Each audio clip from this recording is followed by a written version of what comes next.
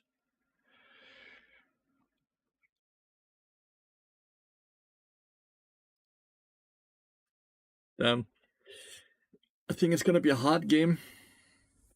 And I kind of need to win since I'm down 2 wins already. So getting a rough game here sucks. Oh, I have one of the Elphits wins on my team. I have Urpok. Isn't Urpok not... Urpok is not a high-low player, is he? It's a Decade account, I guess. Whoops. Why is it trying to trick me to buy potions, chat?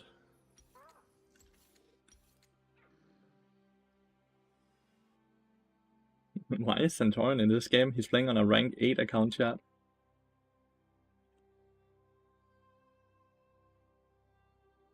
Playing on a rank 8 account, and he's basically playing with a diamond player.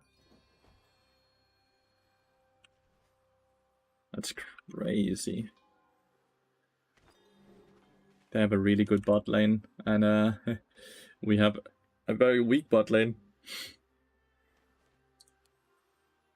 There's 5 Danes in this game, by the way. There is Santorin on Skarner, Texet on Caitlyn, Krysik on Yone, Caps on Ari, and me on Bard. Legitimately 5 Danes in this game. How crazy is that? Danes are taking over! Denmark, Denmark.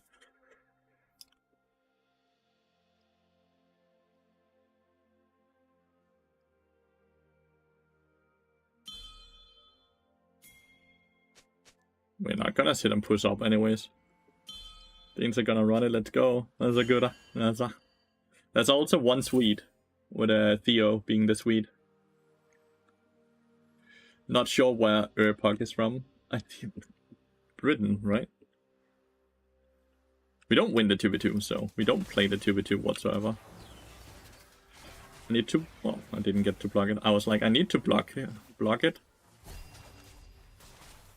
But yeah, this is why we don't take the 2v2. It makes this much sense, but Theo is sadly not a very high-elo player. Like, he's a master player. Realistically, not a bad player whatsoever, but he's not very good compared to the challenger bot lane we're playing against. And he might not know what we can and cannot do. But yeah, we can never take a 2v2 against a Caitlyn Karma. Not ever. Luckily, he didn't die. Sadly, he's losing a lot of experience.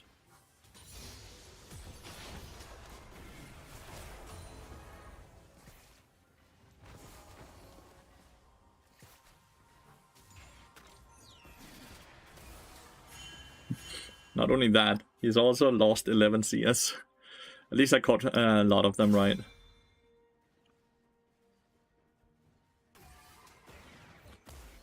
Need to be able to sidestep that.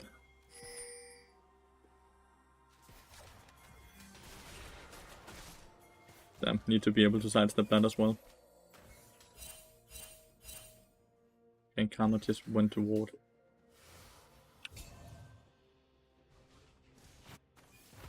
Nice, first blood to buy.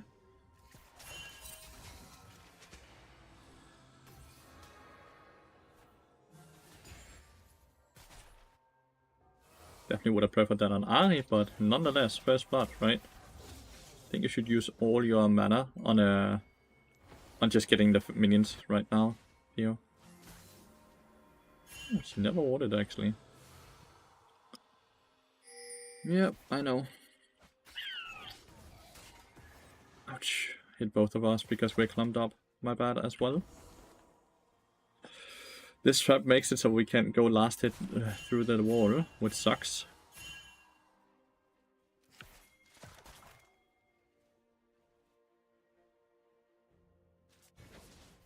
Definitely not gonna play a lot around him, by the way.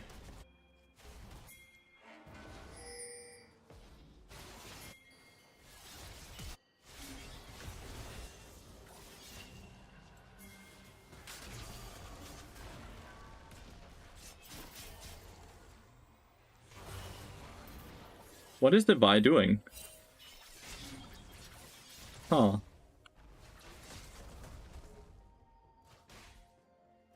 That's crazy that the Vi didn't do anything there. Gets a 1 here at least.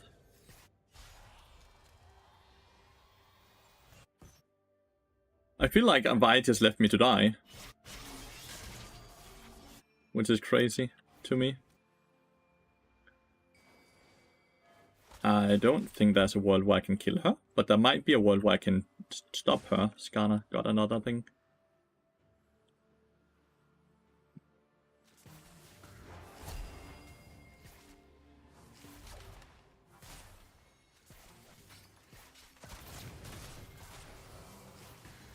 Oh, she levels up! Oh, she levels up! So I just end up giving her a kill. I'm so sorry. That's so bad. Looks like Skarner's gonna get killed here though, which would be great. That's awesome. I'm so sorry. I am so sorry. Can't really go bot lane.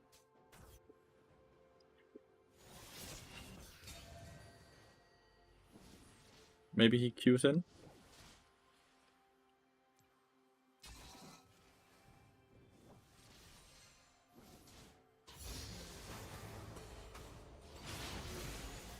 Surprised he didn't do the Q first. Right?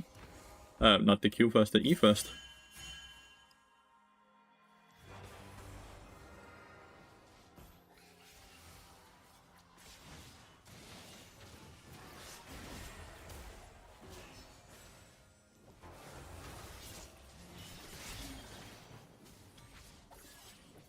And Karma's really low.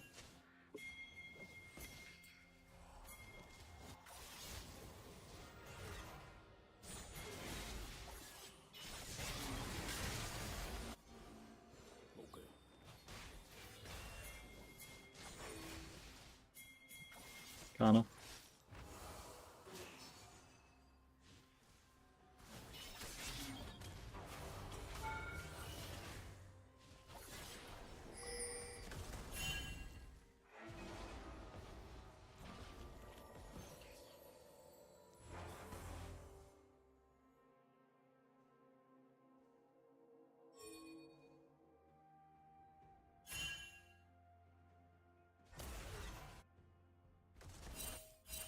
Karma's level 6.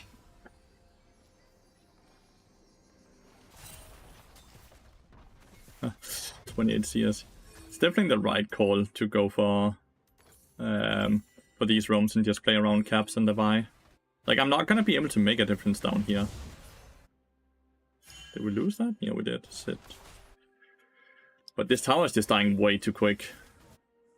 It just all kind of comes down to what he did level 1 though. We already lost so much doing that.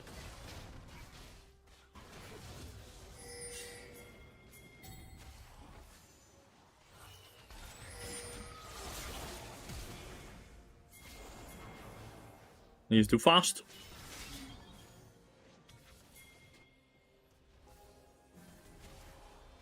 Ari doesn't have ult.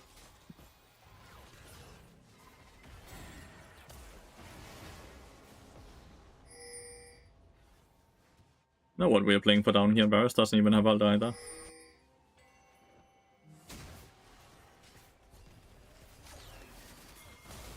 This might be good though. As much as you will die, right?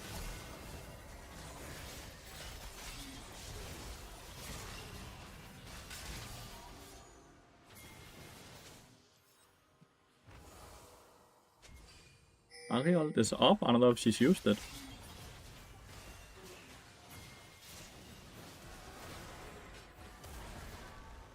Damn, he's just gonna die.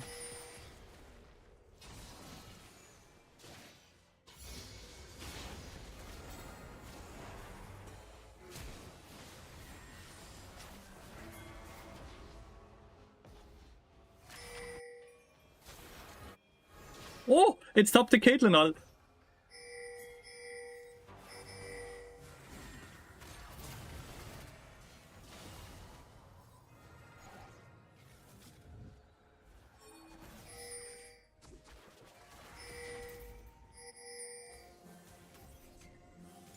Well, he killed the Caitlyn, which saved the Ahri as well, because it stopped the Caitlyn ult.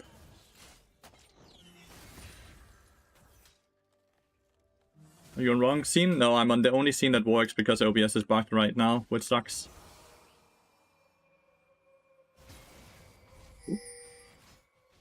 I'm not on the wrong scene. OBS has bugged, sadly, so the game capture doesn't work.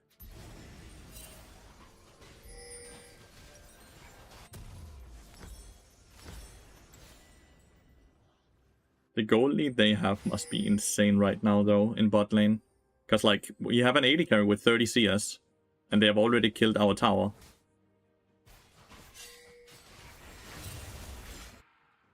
He died for that. I don't think that's worth it ever.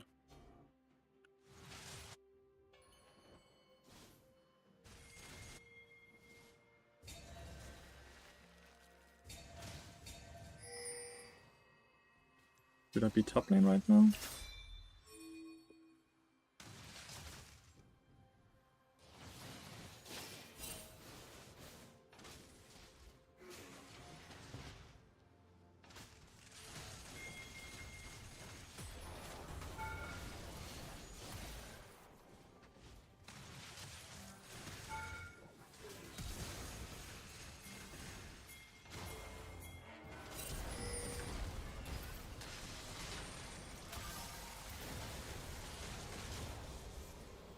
Skarner managed to come here before the Vi, sadly.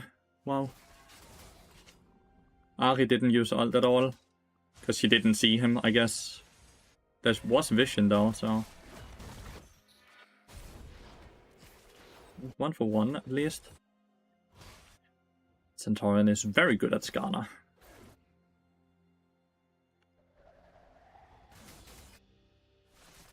That mid lane is not very strong.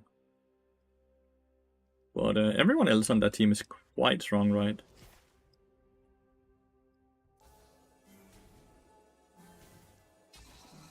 I think I'm just gonna go up for the experience. I'm level 5. Ugh. He actually TP'd.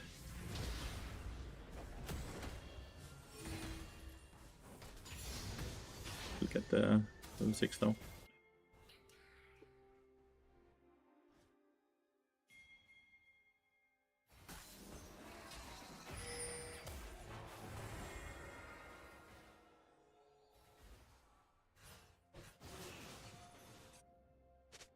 Urgot has no flash.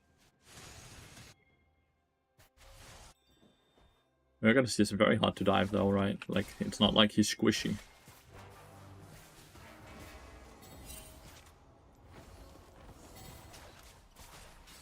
I don't know what Vi is doing still, bot lane.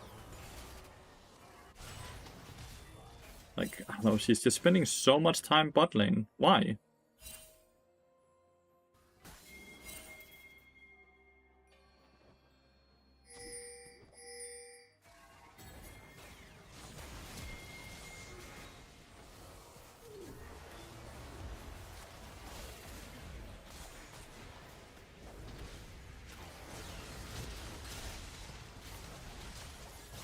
There's no way for me to live. The Caitlyn ult always kills me with the Urgot ult, right?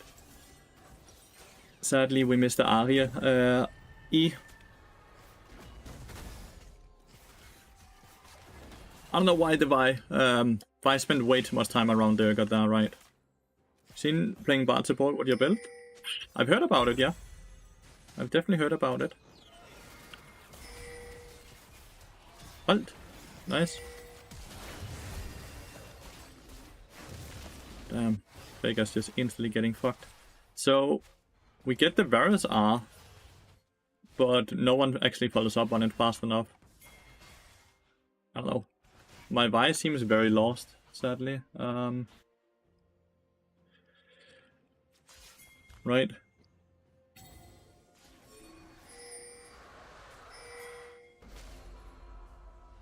To see if he queues over.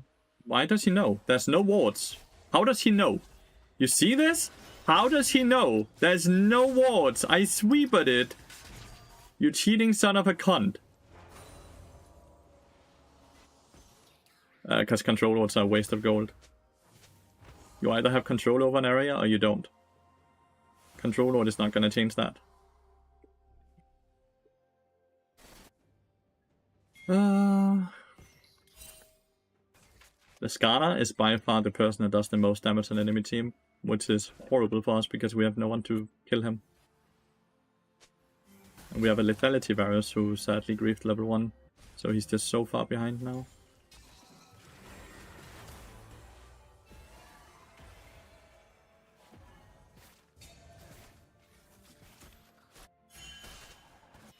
She knows you're there. Why are you not? Like, I know the Ahri is called caps, but like you really need to play around your towers. You're just losing so much. Stop, stop, stop, stop.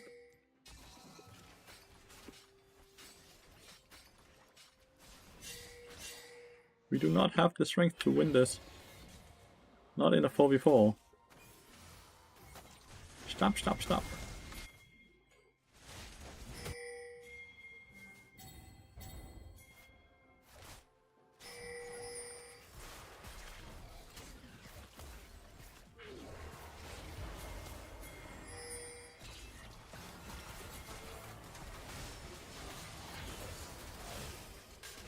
Nice. Got the shot down. Might kill Yone as well.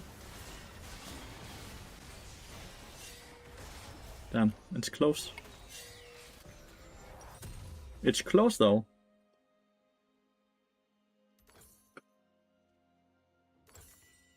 They're full AD. I kinda need Tapis fast. That game I lost with Bart doing 5k more damage than everyone else on your team. Good try. What the fuck happened there? What did Vi get caught? They both flashed though.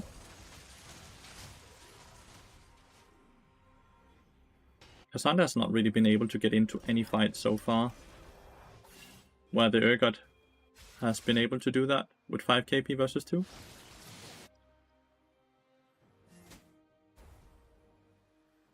Need to check for control wards.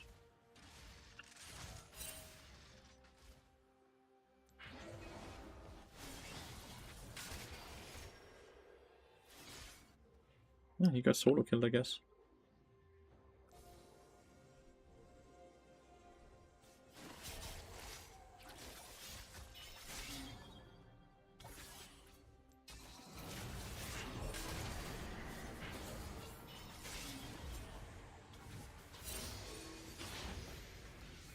So, I got TPs.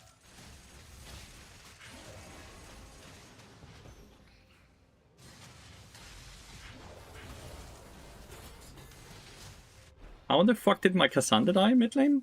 I have Yone and Urgot topside. I thought that we did a very good play there. Killed one, brought the other one top lane, and yet we still lose mid lane. I guess it's just Skarner being strong, right? Like incredibly strong. To the point where it doesn't matter. Hopefully my team doesn't FF. This is a very big shutdown. He missed the Q though.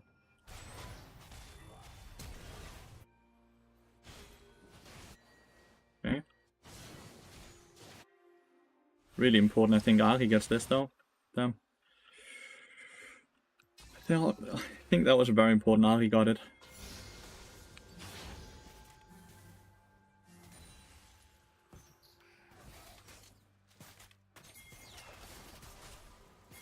With Cassandra being here, we could look for play, but guess we're rotating to tier 2.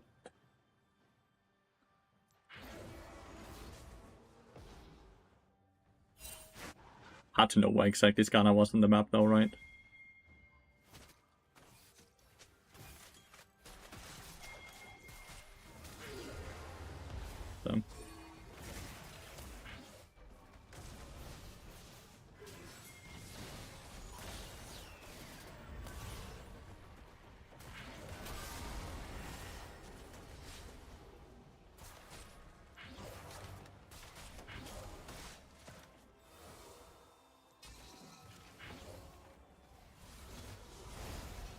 Vega's not having a good game.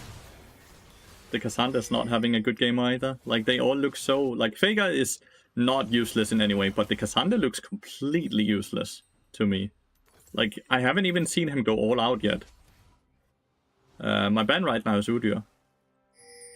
Like, I don't understand. We picked Cassandra, but I don't think we know how to play Cassandra. I think we just picked it because we said we knew how to play in Turgot, which was a lie.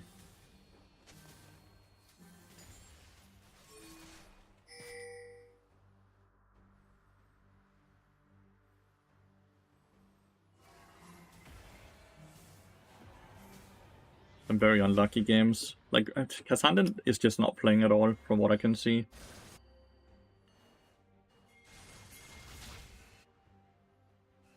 I can go for the long chase here.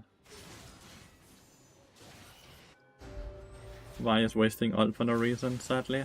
So we don't have it when we need it. Like for the Caitlyn. Kinda need the Vi ult for the Caitlyn.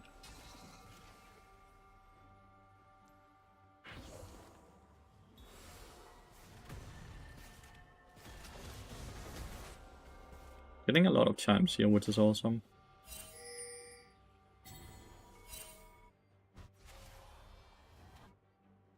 Someone needs to be down here to push.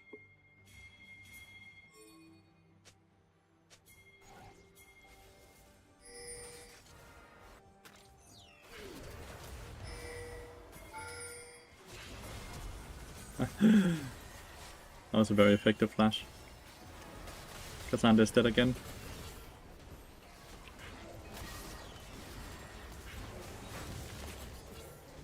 We have no damage whatsoever. Cassandra is just useless. He rushed Unending Despair as well, which seems like a very, very odd build.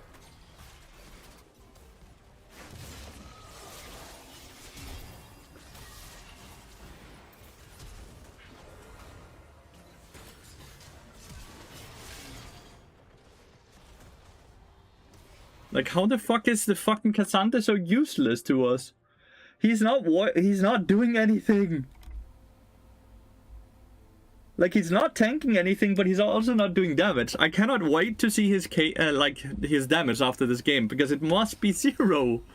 I'm not seeing him do anything. He's just dead. You keep calling Caps Faker? He's Baby Faker, dude. We all know that.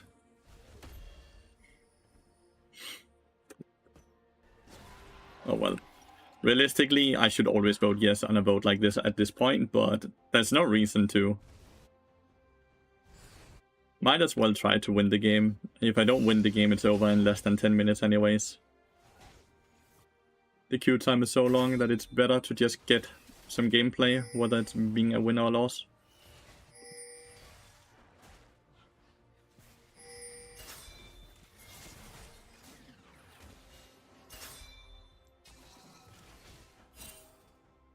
Dude is just wasting so much time on red buff.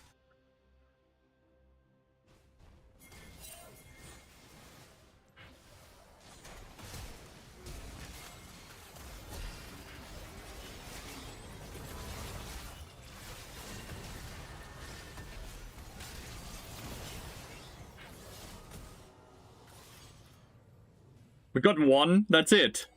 And I'm the one who killed her. What? Okay, that was bullshit. That was high ground versus low ground, because I was not in the red indicator thingy.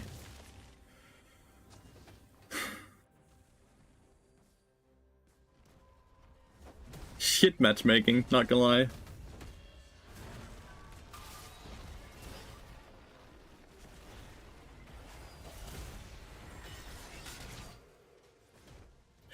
The matchmaking has just fisted me so hard today.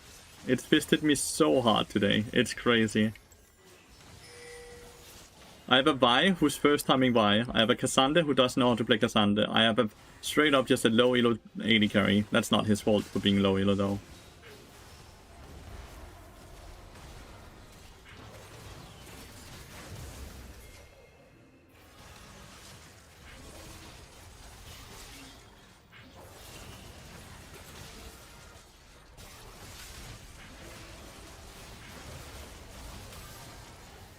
But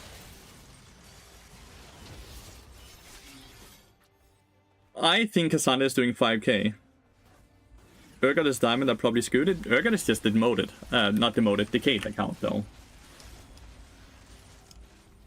If you look at his tier graph, he's not diamond really. He was Grandmaster before he decayed.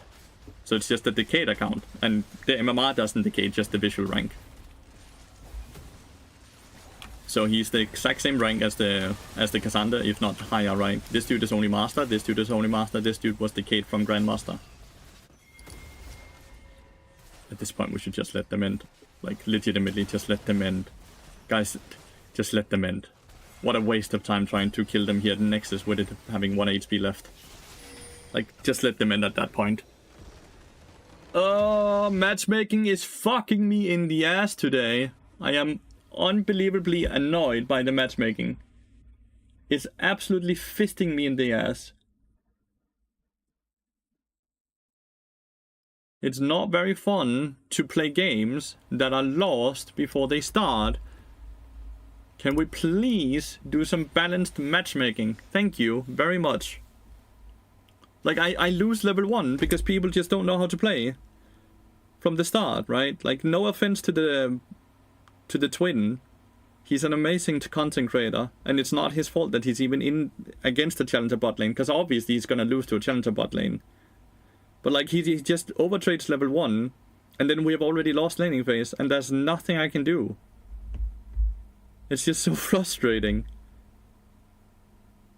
But I don't really understand. What do you want to do, level 1? I want to wait for them to push in. Why do you try to 2v2? Of course! Like, we just farm on the turret, instead of you going up to die, and then we lose turret anyways. Like, don't you see how backwards that is?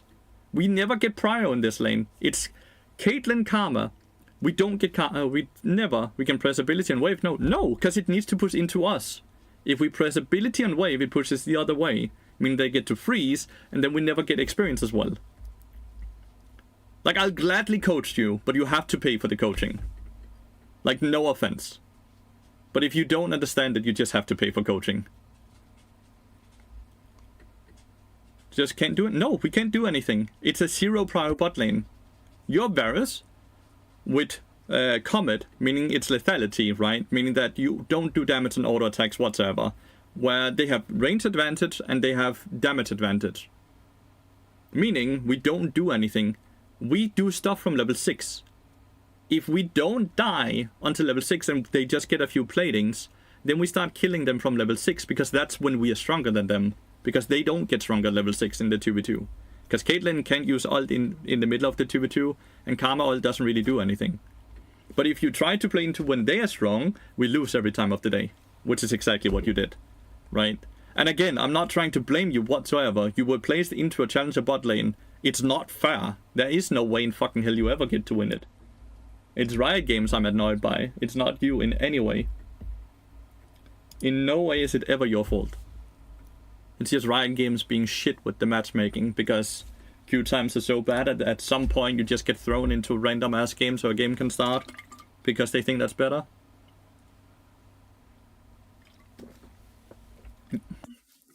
You need to understand lane matchups then, if you ever want to get to challenger, because the way you play with the information you have right now, and again, no offense here, right? But the way you play right now with you understanding what your champion can and cannot do, and what lanes can and cannot do, you're not gonna get higher than Master until you get that knowledge. And you don't get that knowledge by just mindlessly playing the game. You need to start reviewing said games and understanding what each champion do and when they spike. You can never contest level 2, not in every lane. You can do that in silver and in gold and in diamond and even in master, because people do not understand how to press their advantage when they're stronger and when they're weaker. But when you start playing against the high elo grandmaster and challenger players, they're always going to be able to auto space you. They're always going to understand when they're stronger and weaker. You just catch experience. You're going to lose 6 CS on the first 2 waves. Then it's going to crash in the 3rd wave, because no matter what they do, they cannot make it push the other way if you don't interact with the wave, right? So you're going to lose 6 CS, but you're going to catch all experience, versus you trying to contest the wave, where you then ended up losing 11 CS on the first 2 waves. You were You only had 1 CS out of 12, right? And you were very far behind in experience as well. Because you tried to contest it. To be able to win a game, you need to understand when you're not stronger. When you have to lose a fight to win the war. Too many people think they have to win laning phase to win the game. But sometimes going neutral or going even, because you're playing a champion that's just not strong early game, means that you have to play into that, right? If you play every game like you always win laning phase, you're gonna lose 50% of your games. Unless you're very lucky with draft every time, right?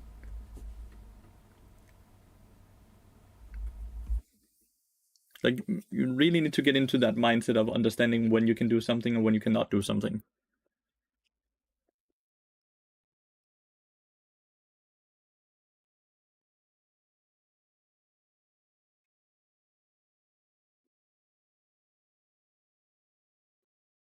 But yeah, it's not your micro that needs work. It's your straight up your game knowledge that needs work. And every review is gonna help a lot more on that.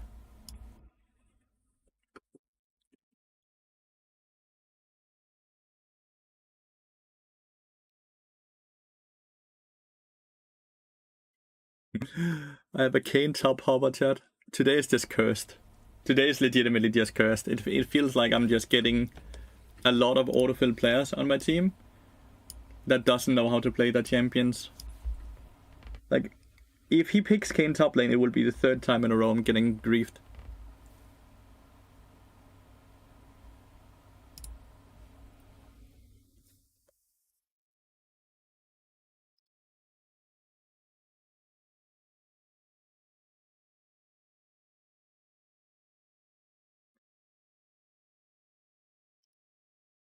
Good morning, Mr. Bite. Good morning.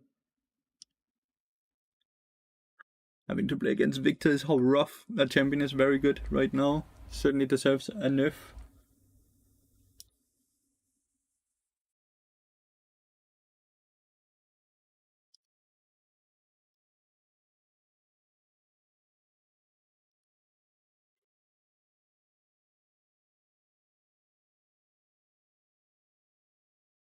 Is Baus streaming? If Baus is streaming, I'm gonna lose the game. If Baus is not streaming, I'll likely win the game.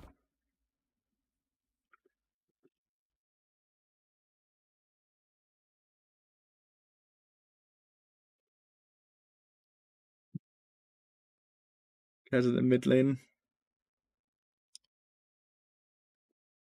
I don't think Cassin is bad either. It's just too many solo queue champions being picked right now. With no champions that can actually work together. Viego wants setup and frontline. And people that can burst to get his resets right. We don't have champions that really do that right now.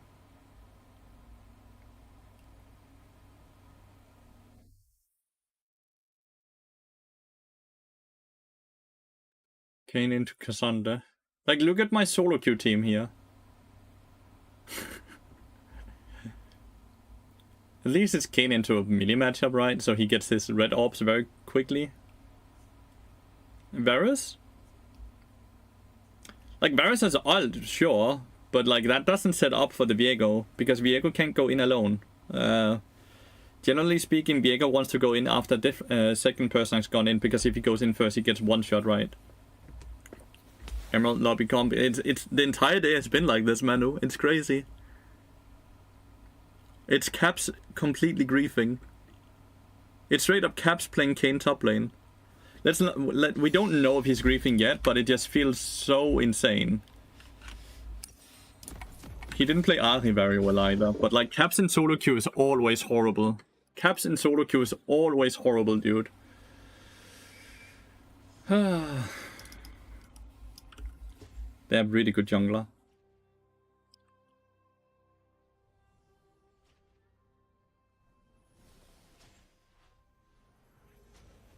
Yeah, that's why it's horrible to play with him in solo queue. He doesn't like it's. You can call it what you want, but it's like he's just griefing. It's not limit testing. It's just straight up griefing.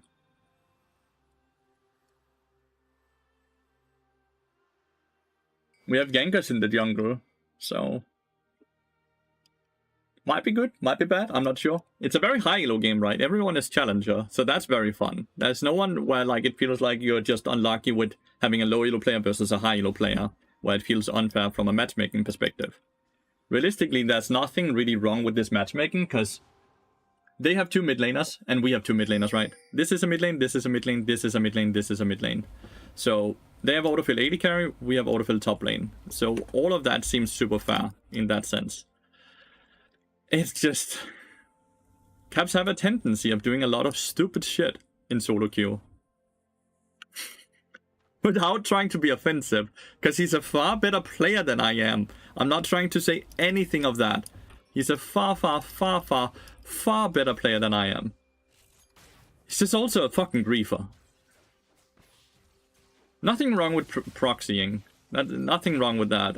The only thing I'm afraid of that is that he randomly dies to Rengar and ends up giving a stack to Rengar because Rengar's up here. Because if Rengar gets first blood, then the game is just over, right? He gets to really snowball off of that. And that's kind of what I'm afraid will happen here.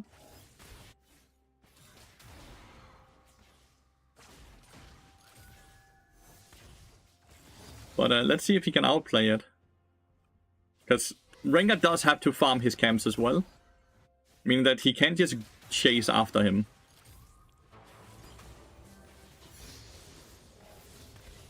Nice, I didn't get the PT on me. See, we only lost 4 CS here because we understand that we're losing it. Imagine he takes mid lane wave here as well. He is! Look! He's a griefer! He's taking experience away from Kassadin!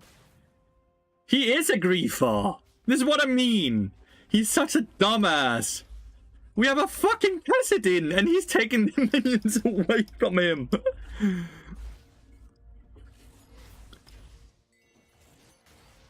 The next wave that comes into Kassadin's lane has only 3 CS instead of 6. So by default, now Victor just has a lead.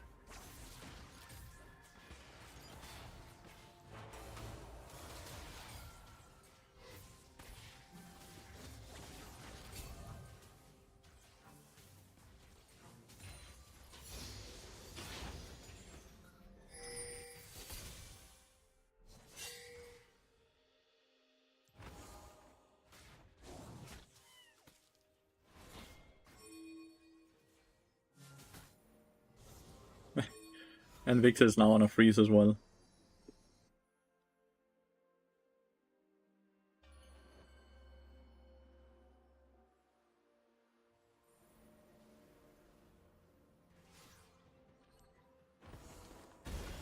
Oh. He somehow loses one. I guess the tier's not any combat stats though. Harry the man, thank you so much for 32 months now.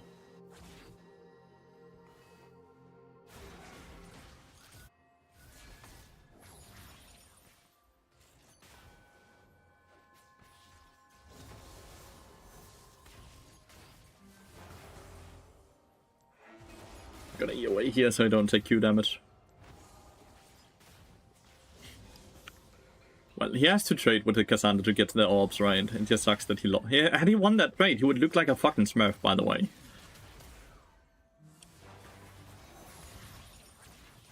But because he didn't win the trade, now he looks like a Griefer instead. He's giving up one wave to be able to proxy again, which makes a lot of sense. But if, at the same time, the wave doesn't crash into the tower, meaning that Cassandra doesn't lose any wave minions then.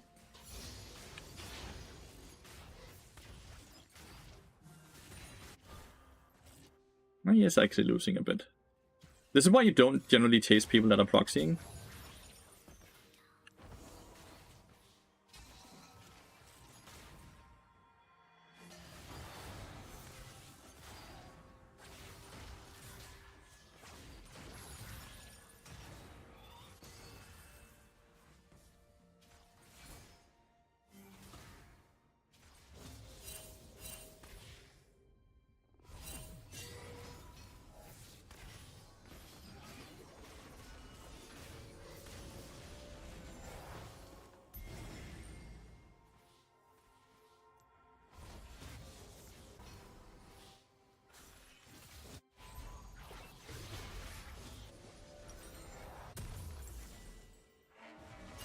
Very slow game so far, which is lovely. Game is not over by default at level 1 or anything. So, win or lose, I'm gonna appreciate this game a lot more.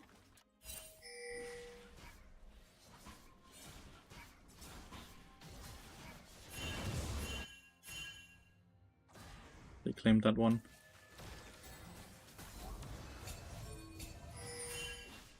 You cannot really go for this. I'm not sure why you are trying to. Like, Kane is just proxying, right? So, Kazande is gonna be there.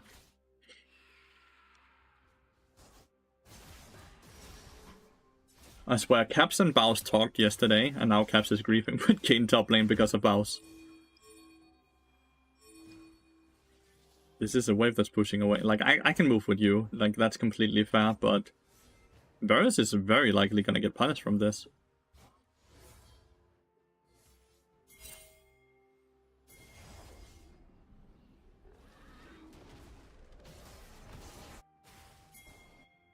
Yep, it ended up not being right.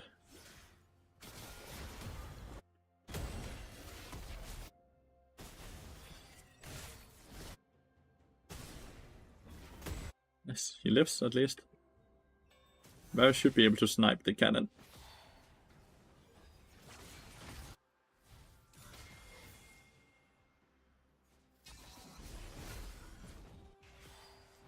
Wonder if Viego can get a kill here? No, doesn't look like it. There's Rengar. Rengar's level 6 as well.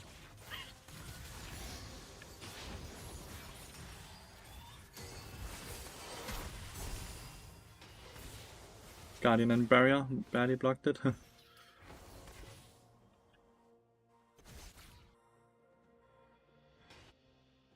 It's Red Kane, obviously, though, right?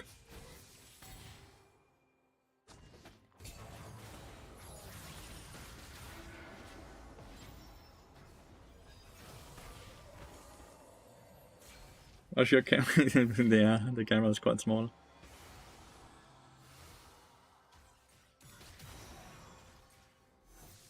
Lost a lot of experience just for fun.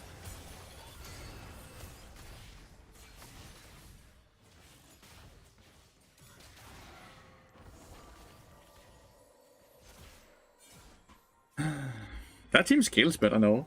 No?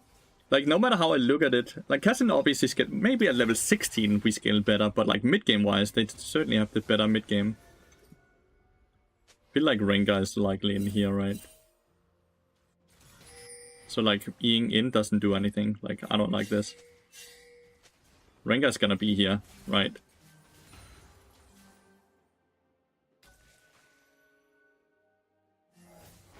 Which instantly gives Rengar kills and stacks, and then the game is just over. I can feel it, that Rengar's in here. Because why else should he be?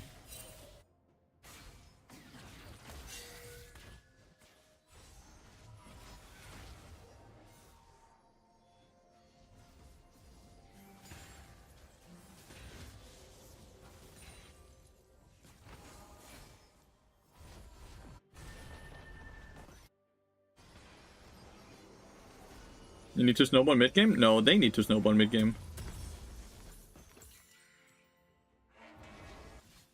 Yeah, he comes from base.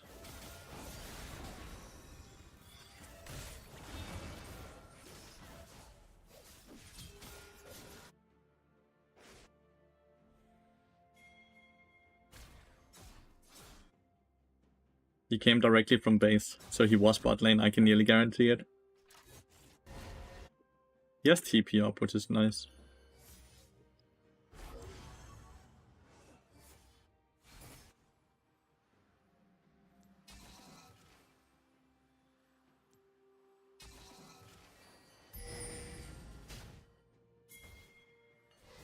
Might be able to get a little chunk on Ezreal here. No. Well, that is a little chunk, but it's not a lot.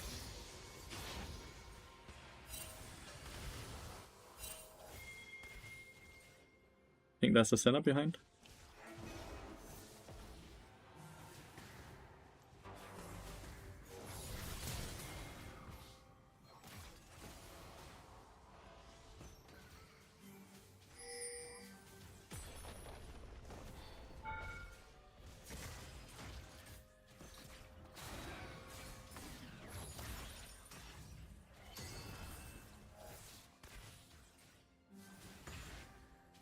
Wasn't sure if Senna might have been up here, because Senna gets so many stacks from the Void Drops.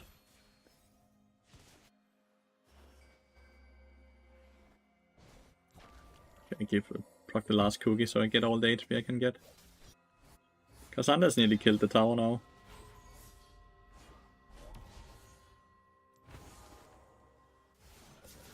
Feels like there might be a fight top lane soon, just because that's where all the fights have been.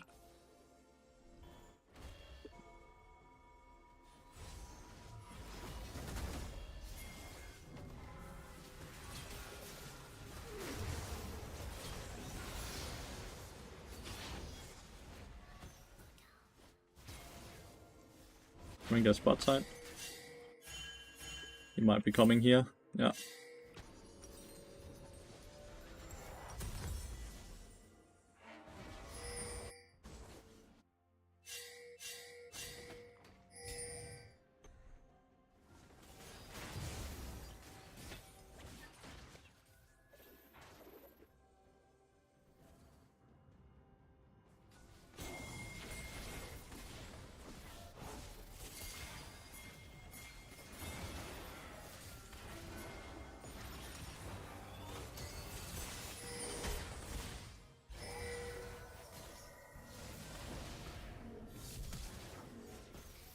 There's flash heal.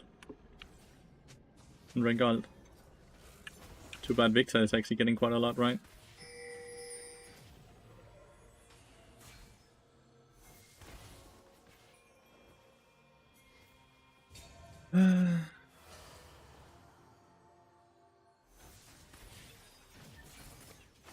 Oh.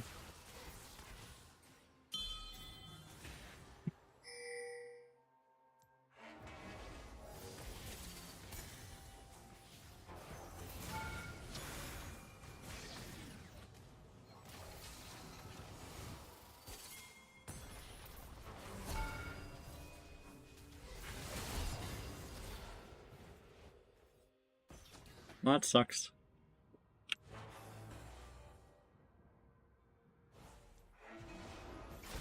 Ah, I should definitely just die to Senna then, instead of dying to Victor. Victor gets a lot of stacks. I was hoping it wasn't in the lane anymore.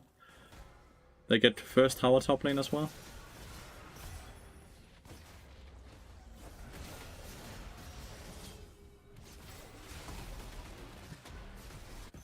Hopefully Viego doesn't die here. He does, because he goes into Rengar.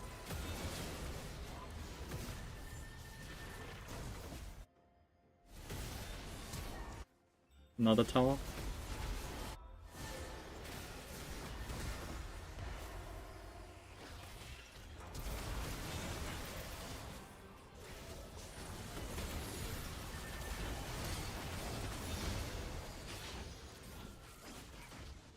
I was trying for like Israel and everyone else was just there first. Viego needed to ult or flash faster away. The Rengar just refused to die. He healed so much.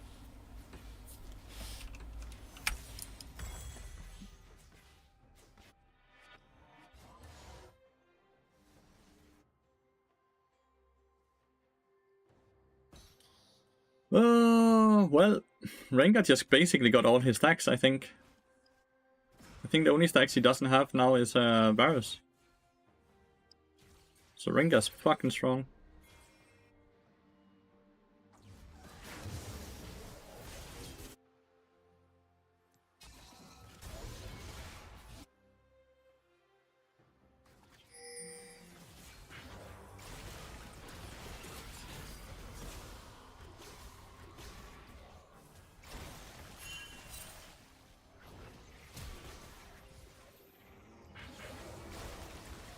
What the fuck?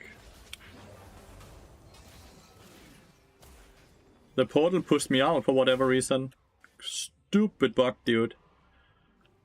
That was a 1-for-1 trade, which is always beneficial for us. Oh, Cassidy somehow ended up dying.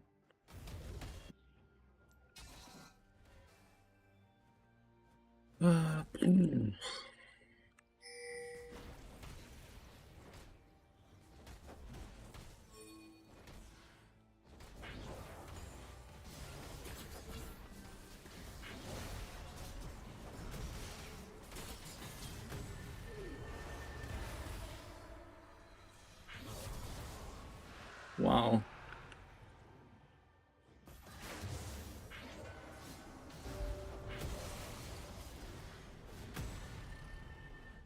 Missed the stun, missed the Varus ult, missed everything, dude.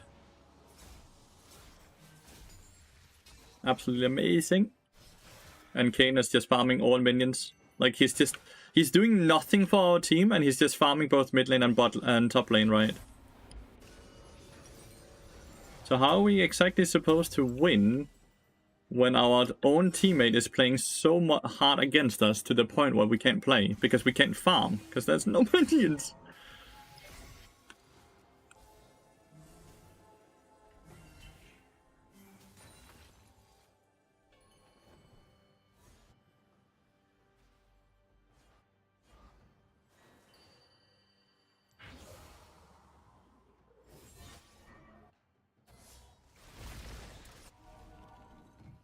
We should look to dive the Viego, right? Do a cross-map play. But I don't know if Viego is dumb enough to stay here.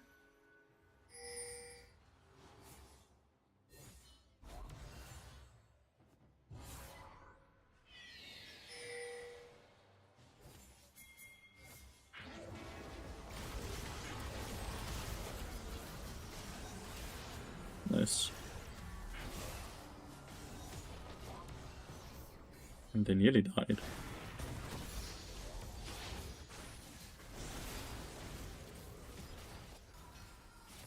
One person get this. Please. They're rotating for Varus here. Varus pushes so slow because it's lethality Varus. This makes it get 2 bounty towers. And we got Victor shot down. Varus will die because, well, he pushes so slow.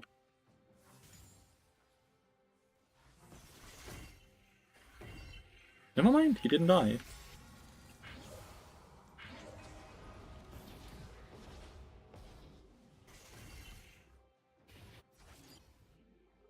Rengar is level 13, while our Viego is level 10. Mid lane 13, 13, 12, 12.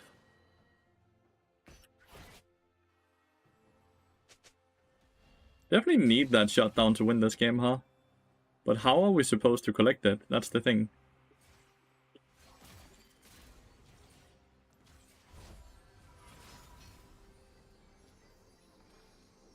He's doing it again. He's just spamming everything.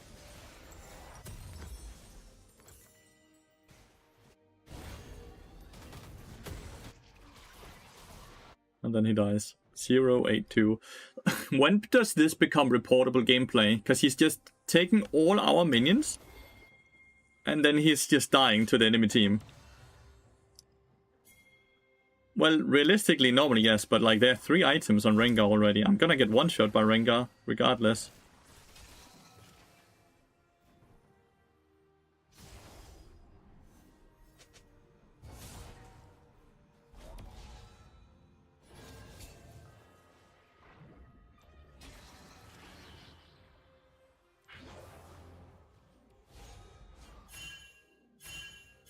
We have a control ward here, so...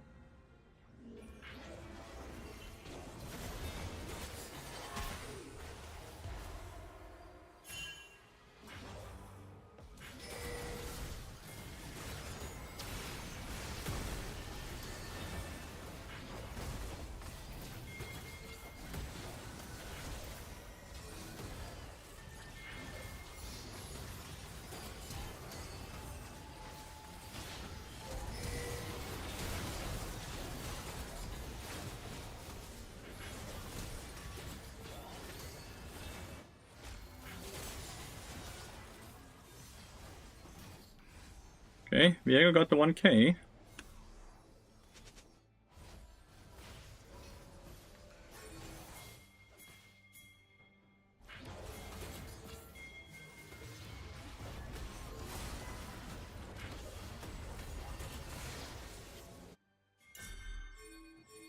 Just run to the dragon, no?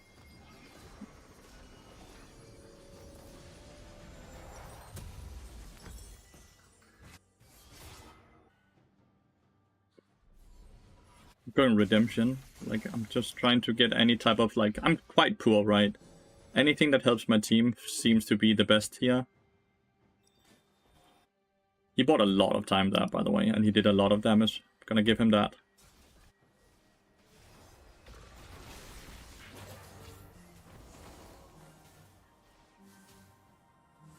Don't think we can do the dragon. Like, we don't have Kane, so I don't think we can do the dragon.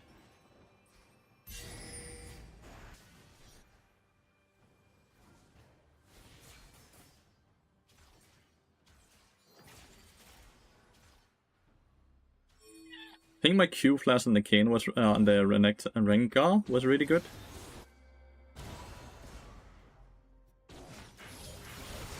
Wow, he didn't have ult up again.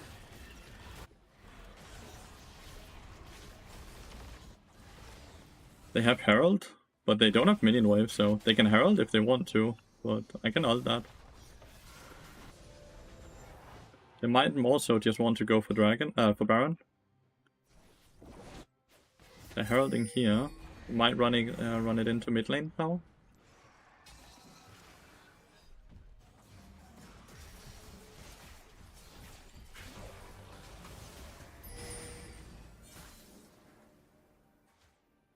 Maybe it just auto spawned, you know?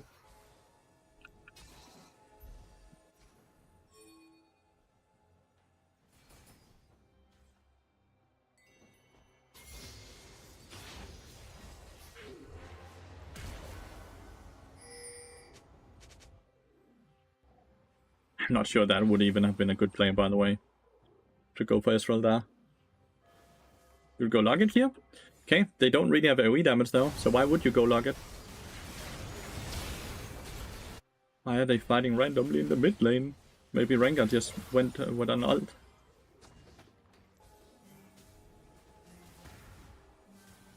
Why is Kassadin? What? Well, Kassadin just decided to go in, so that's weird.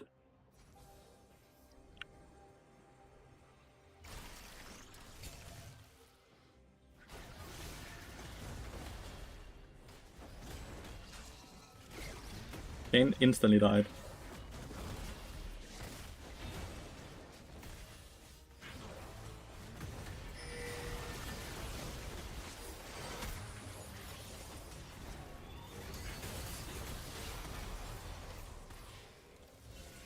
Oh, Varus might have gone in and died.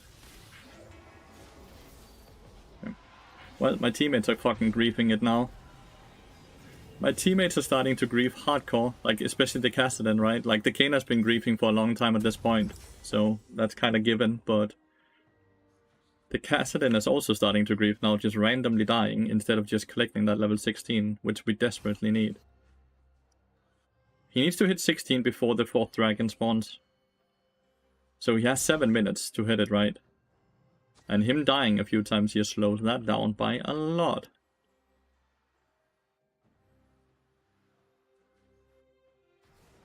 Likely gonna die in side lane here again, but who knows?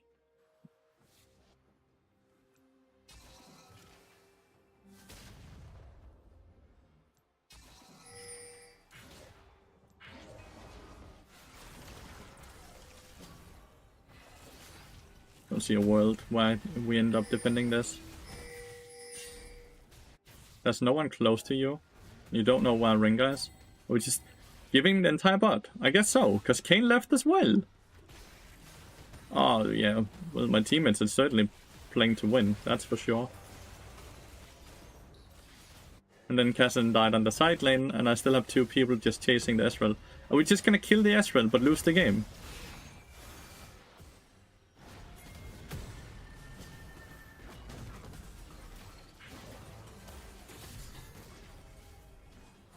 Kane died somehow.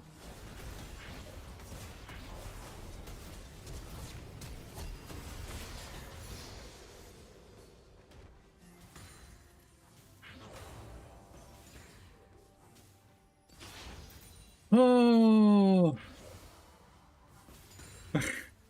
Chat! What is up with League of Legends today? Yankas is just sitting FK! Like, do you want to play, old man, or you have go?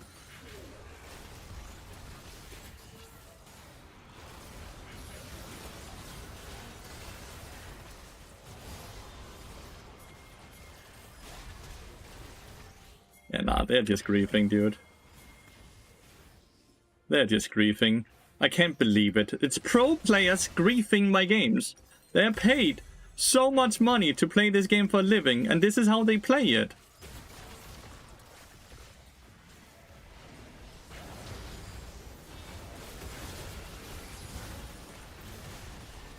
Can't even fucking click R.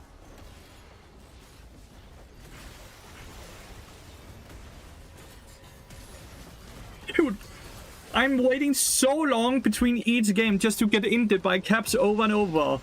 And he's being paid millions a year. I feel so shit. Why am I doing this to myself? This dude is being paid millions a year to play this fucking game just to grief me in solo queue or what? How is this okay?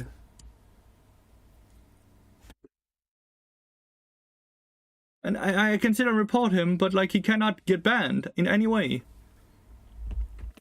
It's so many games in a row where I'm just getting griefed by my teammates. I cannot play and win the game. Who is the game? Caps. It's not fun. It's really not fun. Not Vega, it's Caps. Vega's in somewhere else.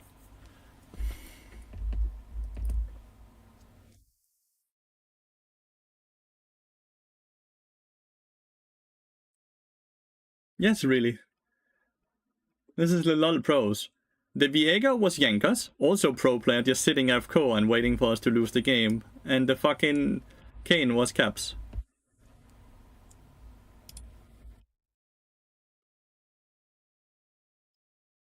Now, Caps has always griefed in solo queue. There's nothing fun about griefing, and I hate that when you guys, or when random people try to make it okay. He's just having fun. It's okay. He's so good in pro play. It's not okay to ruin games, chat. It's against the OS. He's wasting everyone's time. It's not okay. Doesn't matter if he's having fun or not. Quite literally disgusting behavior.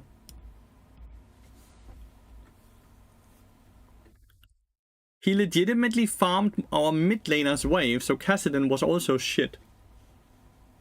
He sat and just farmed top and mid lane wave. And so we couldn't play.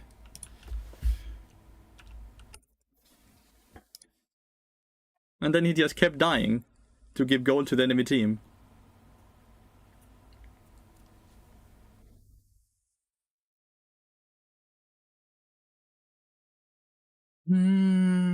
So many losses. It's just not fun. It's just not fun at all losing like this.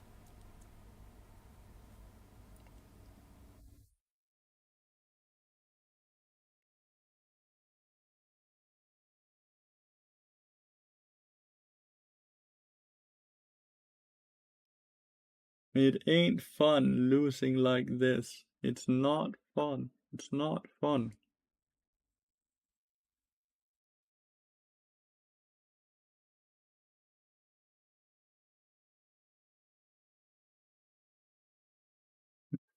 The Tom Kent's eating him so he couldn't ult.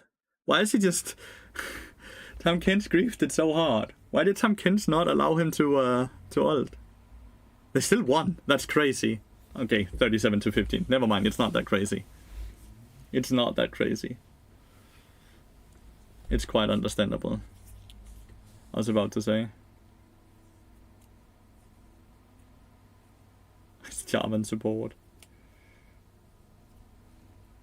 So many griefers in solo queue. Did you move your camera? Was it always over the map? It's a different scene because OBS had an update that has broken the game capture, so it's a different scene I'm using. Hopefully OBS fixes that thingy very quickly.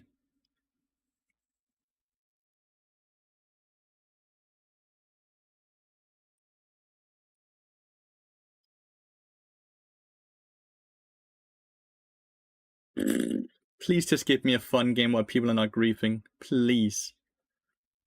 Please, please, please, please, please. It's all I beg. Enemy team, no griefers. My team, no griefers. Like, how hard can it be? He's not Mate, why are you defending a person? He went to enemy base and farmed mid lane wave and top lane wave. He took the minion wave away from our Kassadin many times in a row. That is not experimenting, that is not anything. You need to stop defending him just because he has a famous name and he's good in pro play. You need to stop. It's pissing me off. Like, can you take his cock out of your mouth, dude? Like, not Deadman Static, there has been no changes, so there has been no new builds, because there's been 0 changes. Megaton are made, sadly. New builds only come when they actually change items. And Riot Games have not really changed anything for many patches in a row.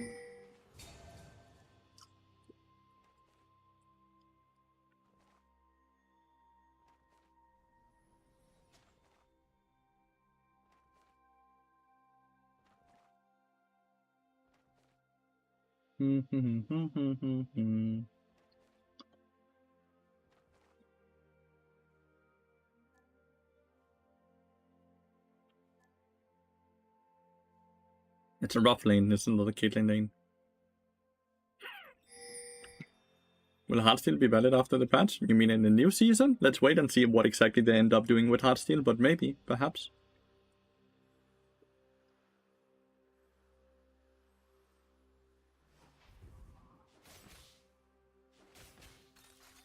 LB, we started at 1200 and we are 1130 or 40 now, Jonah.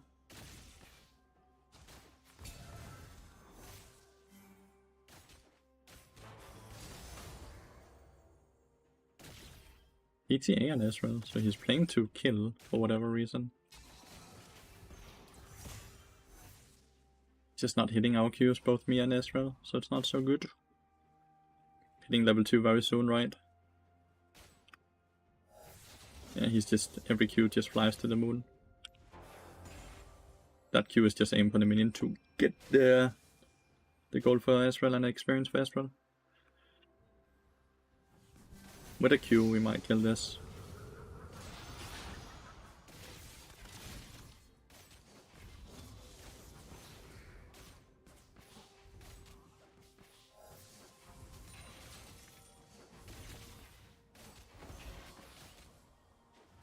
I don't think I'll get stacks fast enough actually to get this cannon, so he has to get it.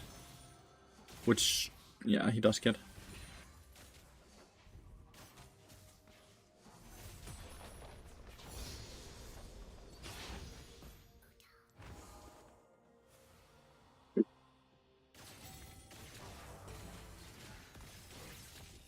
Wow, I did not expect that E to actually hit. Let's eat the cookie first before we eat our Hell Shrine. Okay, Viego with a...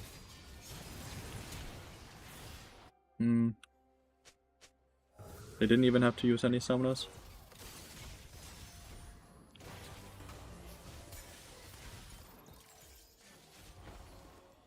Getting to a point where I have to recall. I have Armored, not Armored, Fallen down here to defend. Wow, they actually managed to cancel it. They fucked the mini wave though into pushing into Ezreal, which is why I can reset here.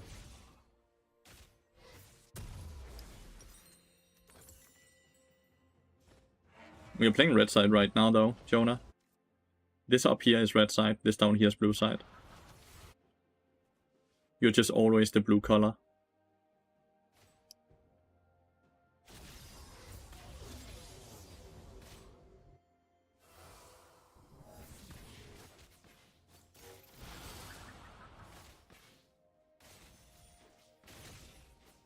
Ezreal has no mana, so can't really go for any aggressive plays here.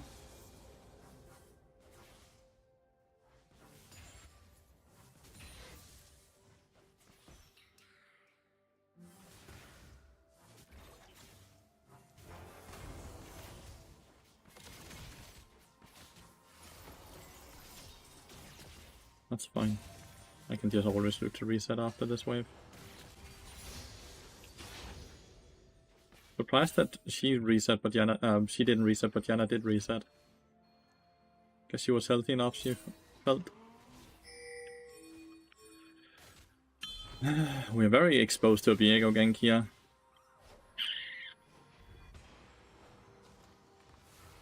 Is Diana's shield no longer decaying? It used to be decaying shield.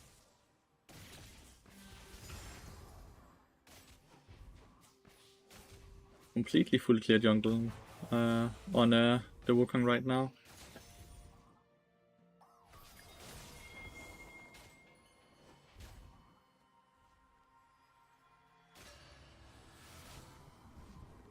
Going right up, right? Yeah, it is. They're not freezing it, by the way, because Caitlyn wants to reset as well. And she's not allowed to reset until it crashes into our turret, really, right? Viego's top lane again. At least Viego's getting the kills and not Vladimir, but this is looking very hard.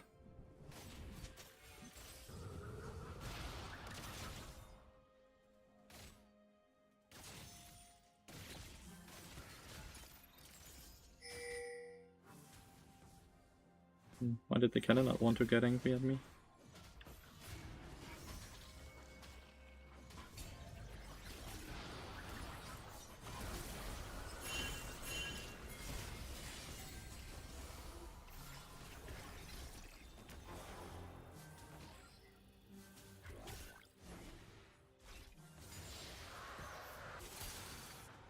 Caitlyn has still not gotten to reset, by the way. Why didn't she reset yet? Tiana's resetting again for the second time.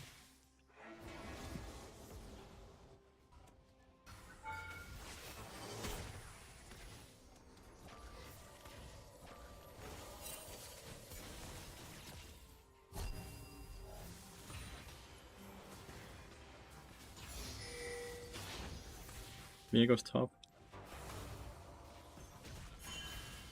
Viego's level 6 as well. Damn, Viego's very far ahead.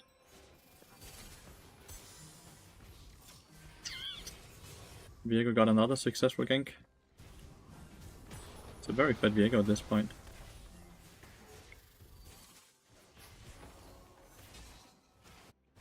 Three kill Viego and a full level ahead of Wukong. He's already level 7.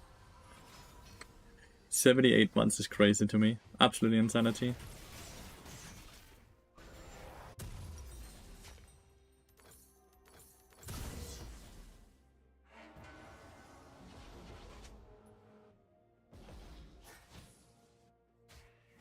It's so sad. Had we just flashed on Ezreal, we would have killed Caitlyn, by the way, because she's Flash Ghost. She's no barrier or anything.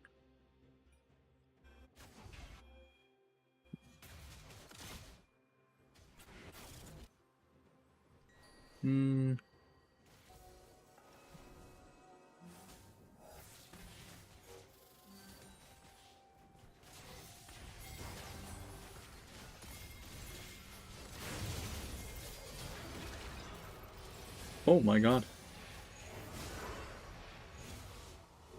Well done by the Janna there. I got completely murdered by Viego coming from the left. Viego's just... I thought Viego had reset there, but I guess he's not reset yet. He's completely fisting us, the Viego.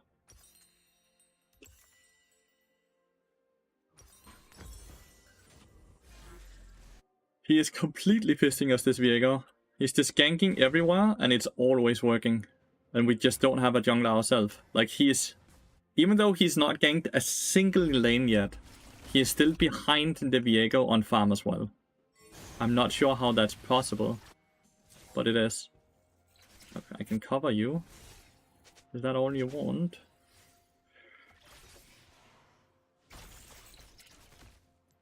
Nice. And Viego's back top lane, by the way.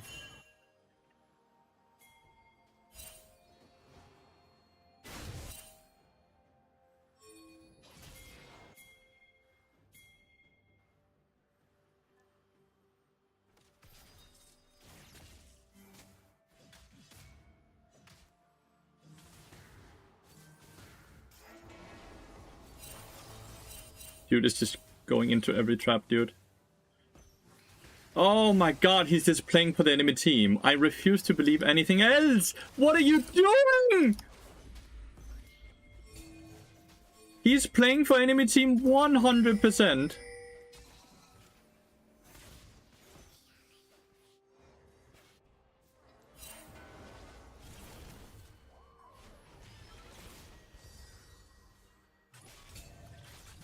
Every game is like this. How insane is it? How do I have a boosted fucking shit player on my team every game?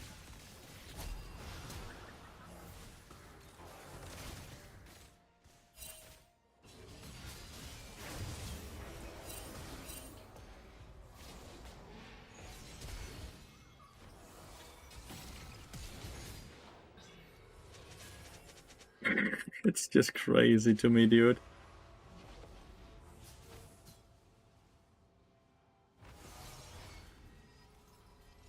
He just legitimately went into both traps on purpose. Nothing else is possible. There's no way besides that he didn't do it on purpose, right? He has to do it. And then he oh. How are we supposed to win this game? Every game is like this, though. How is every game like this today?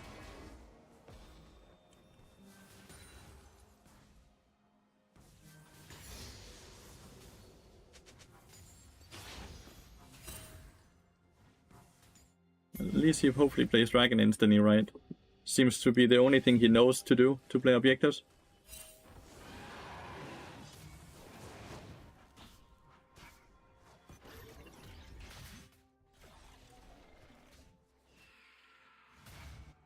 They've gotten all Void drops, so that's perfect.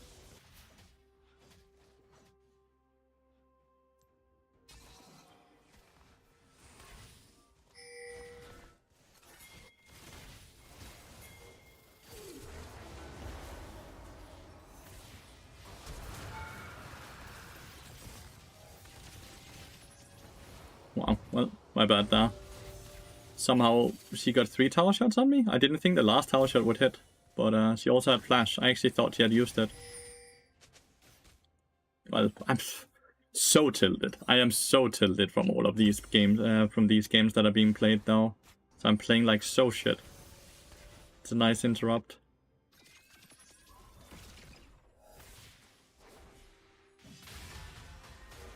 Just gonna get Janna ulted. he gets a kill, and Ezreal gets an assist, but Viego gets another one. Not sure what he expected would happen when he jumps behind the Diana.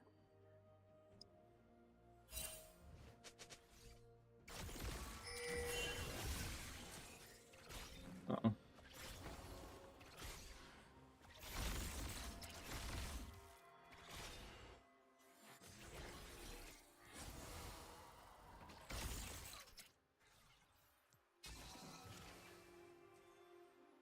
These players just have the easiest game because they queue up with players that actually play it.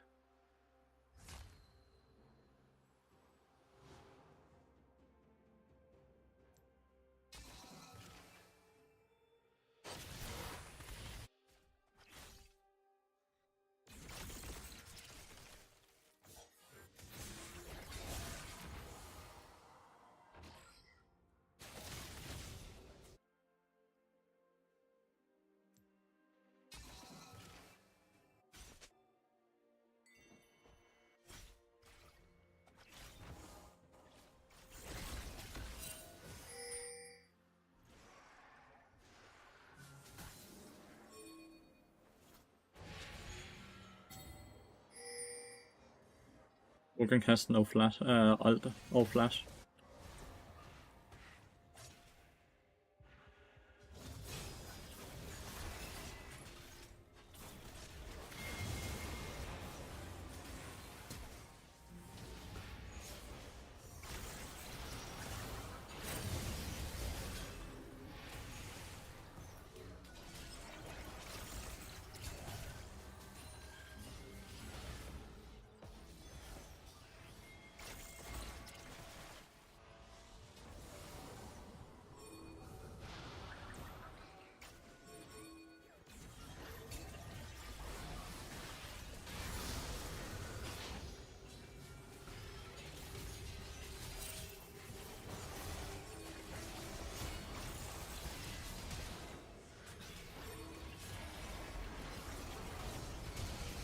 Please no, it's a victor moment.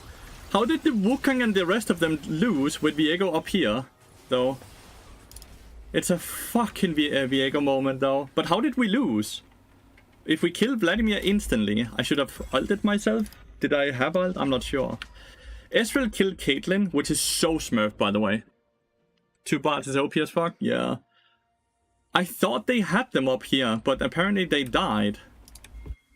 The Wukong died up there. But I just don't understand how. If Vladimir was already dead, there was only Katarina and Janna. How did they kill him? I should have ulted myself though. After the portal, I should have ulted myself. Needed to outplay the Viego there somehow. At least we have gotten all the dragons. Maybe we can keep that up.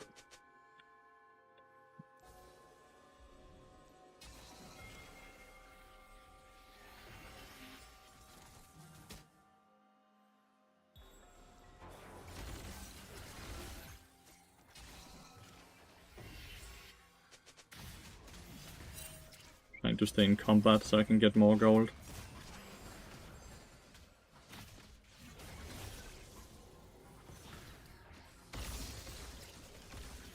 It's hard though, because he's one-shotting all the minions.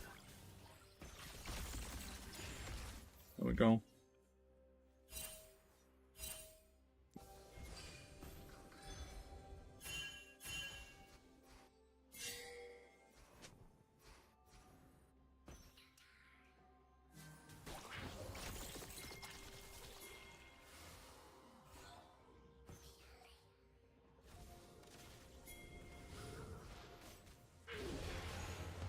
Damn.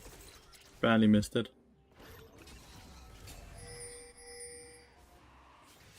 Caitlyn's so low, it might actually be hard for them to play this though.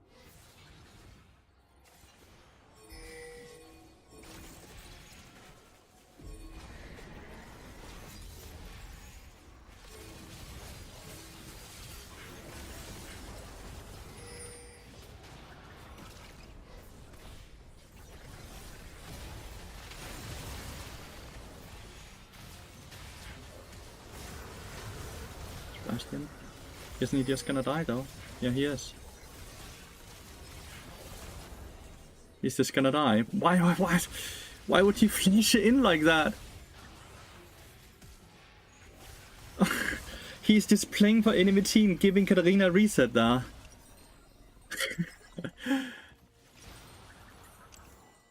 I need Locket for Katarina. I need like I'm so far behind to go static in these games, but like the Wukong is playing against us. I'm not sure what I can do in these type of games.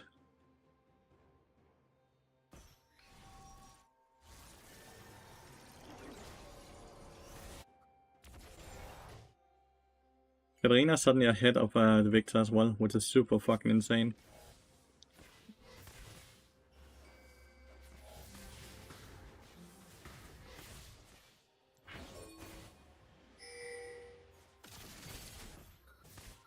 I don't think I want to siege mid lane when we have no one on side lane pushed up. I think one of the best things we can do is see if we can kill maybe here again.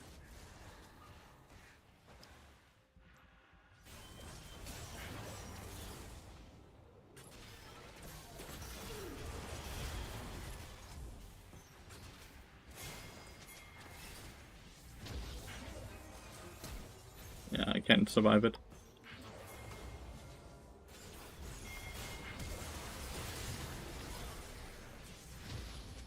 Okay, she did die. Okay, I was about to say. So it's a 2 for 2 trade so far.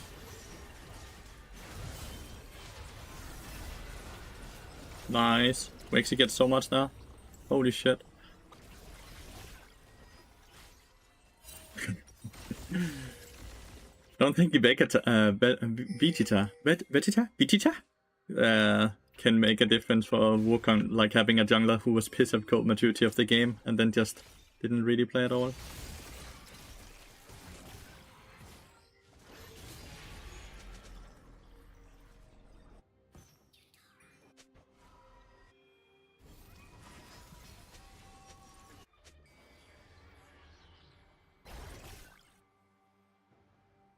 That was very nice though, that Katarina decided to take that portal. Feels like that gives us a lot of gold. Gave us 3 kills. I got a kill as well.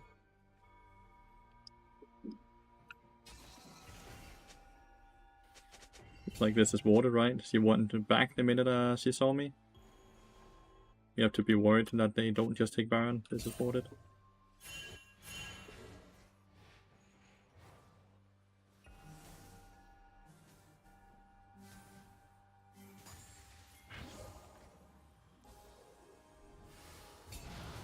Whoa.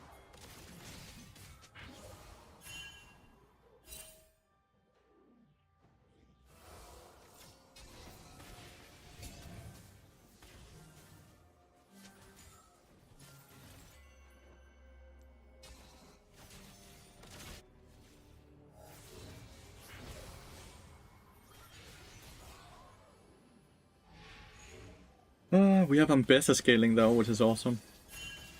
Caitlyn ulted the clone. Bit unlucky.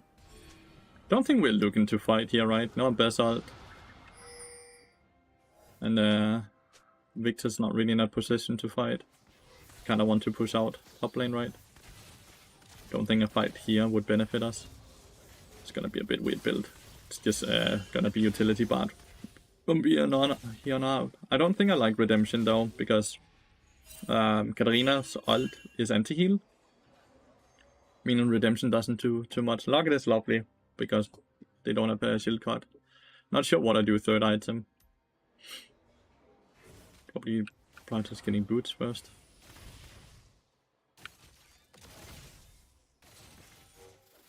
Dun.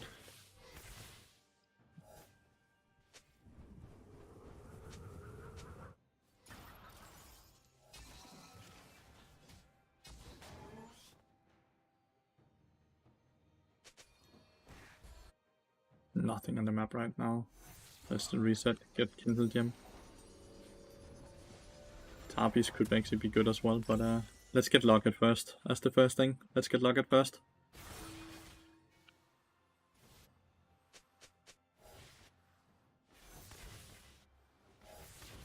Right now we have item advantage on everything. When we look at the game, right, it looks like they're winning hardcore, but like 2 items versus 1. 2 item, 2 item, 2 item, 1 item, 2 item, 1 item, right, 1-1. Obviously they will probably have these items before Dragon though.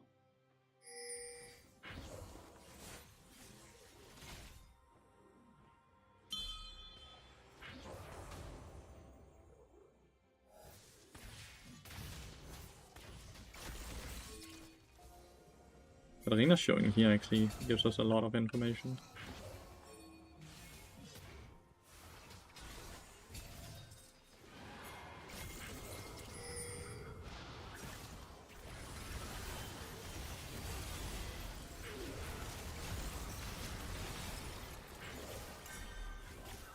Didn't we just do the dragon now?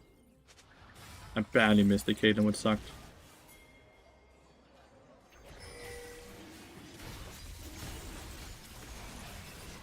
Barely missed the Caitlyn. I have to hit those as well, right? If I want to actually feel like I deserve to win a game, I definitely needed to hit an ability like that. Nightspell third? No. Nightspell is not really great into the team comp.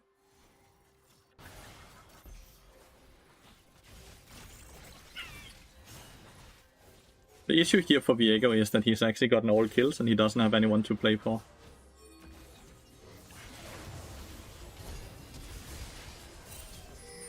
Nah, I shouldn't have died for him. I went in ahead of the Caitlyn thingy. No walking ult or anything. Surprisingly that they haven't just run to Baron though.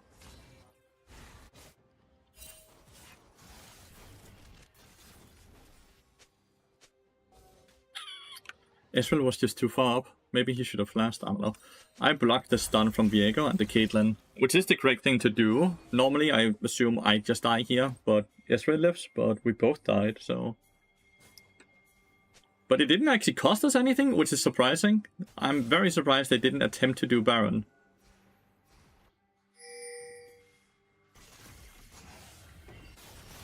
What are they doing? Like enemy team?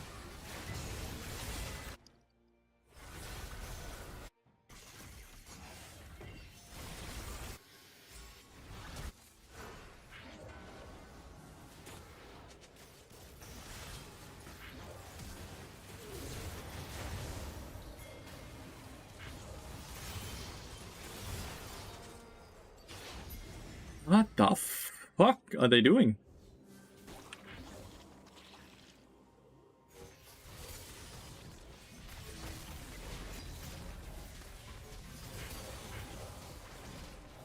I think we might need ambassador damage as well.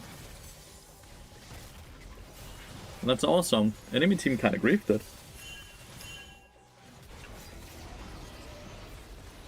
Oh. He's waiting to for Victor.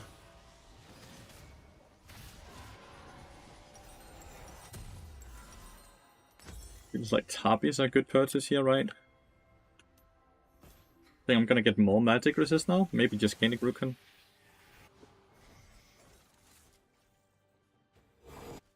Gainic Rukan, maybe Abyssal Mask. I'm not sure. I'm not sure. Well, we're on Soul Point now. We got a very free team fight and a very free Baron. Seems like we're getting to a point where it becomes hard for us to lose the game without trying to jinx myself too hard. Normally, because I'm so far behind, Redemption is so good. But it's just Katarina counters Redemption so hard that I don't want to buy it.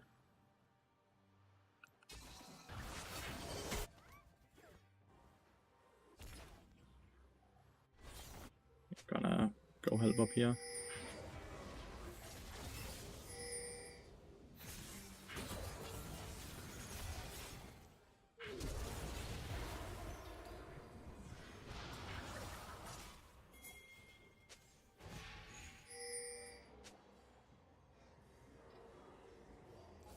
Weaver to see if he's around the corner.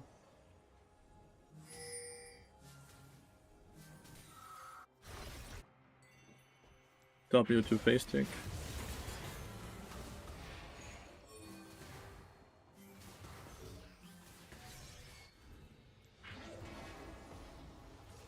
You. I actually done quite a lot of damage just with my auto attacks and red buff. Looking to TP back in? Yeah, he is. Guess we just win the game though. Is your camp better between map and items? Yes, it's not the normal scene I play with. Because they broke the game capture scene rebuild. I completely agree with you. It's way better to have it here. But OBS has broken the game capture scene. So I'm waiting for them to fix the bug before I can use that again. And since this is my browser scene normally, I have the camera above the map, so my camera doesn't block when I watch other streamers. Because you can see here, right, when you watch someone like Kirei, he has the camera where you want it to be. So I have my camera above, so I don't block his camera. So I don't sit and pretend it's my gameplay or stream or something like that. So it's a bit more obvious.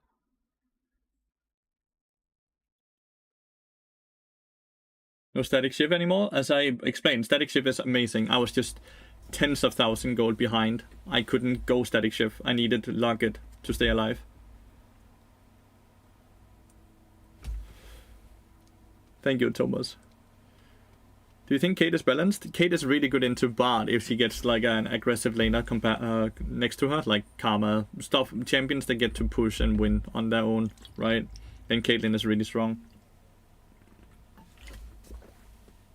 I've certainly played a lot against Caitlyn today, and she has certainly given me a hard time throughout the day. Like, how many Caitlyns have I played today? 1, 2, 3, 4. 4 Caitlyns today. One of them being on my team though, but 4 Caitlyns total. I need 3 more wins in a row to be back to where we started. How insanely sad is that, chat? I need to win 3 games in a row to be back to even. God fucking damn it.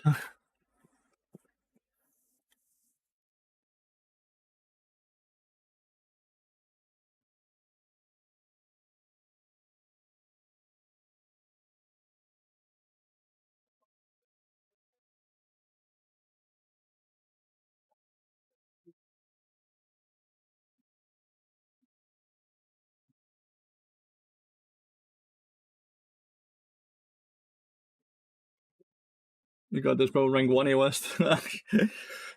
I need to play far better, and I need to get far better luck as well. Just one of those days. It's just...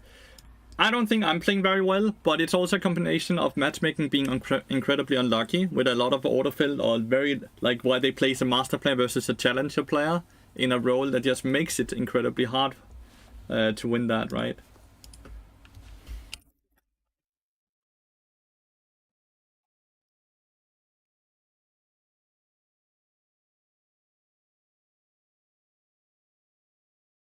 I feel like I've had one of those days many days in a row. Like, my Friday was good, but my Thursday, like the 5 streams before that was really bad. I deserve more than one good day between 7 bad days. I deserve more than that. Stream for 7 hours and I'm down 3 wins. In many ways, I want to say I quit at the next loss to cut my losses, so it's not too bad. So at most 4 losses, I'm down, which is 80 LP. But I kind of need to. Julie ain't home anyways, so I'm waiting for her as well.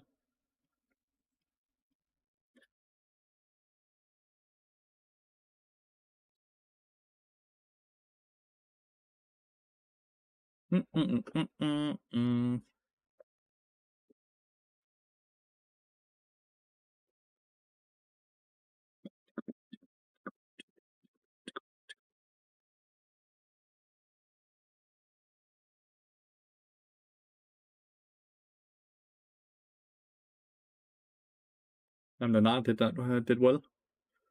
The Gnar did really fucking well there. Oh, they have a Pyke and a Karma. So Karma is mid lane, I guess. Karma mid lane, Pyke support with Jinx. Could be Pyke mid lane as well, I guess, but I don't think that sounds nearly as good as Karma mid.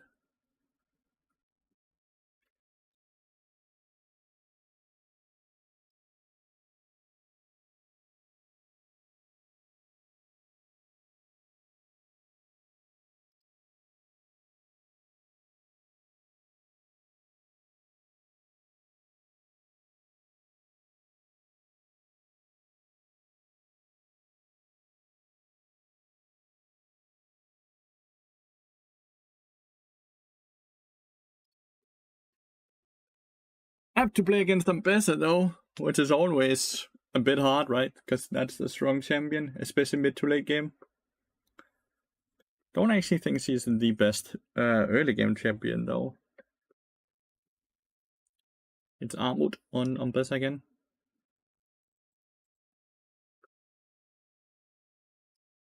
It's not autofill. It's a straight up a mid lane player. I wanted to play Karma mid, I guess.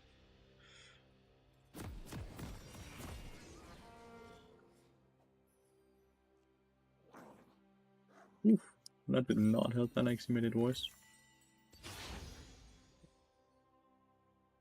Some very not clean glasses, holy.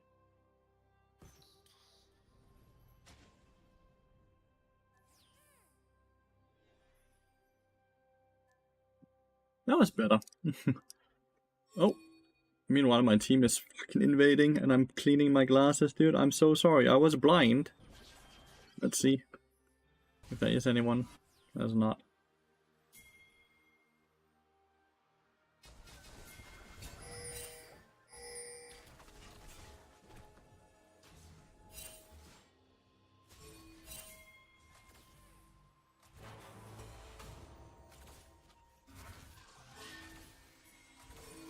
I have an autofill top laner though.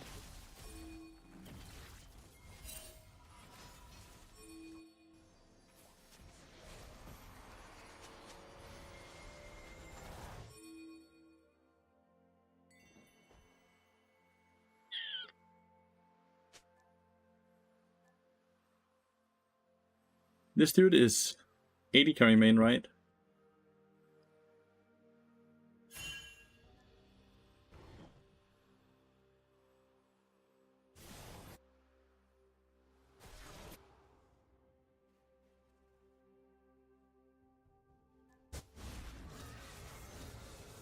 Ah, is that Raptor Camp?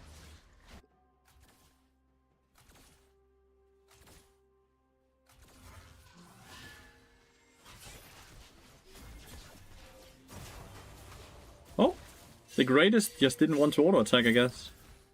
Like, hopefully he sees that.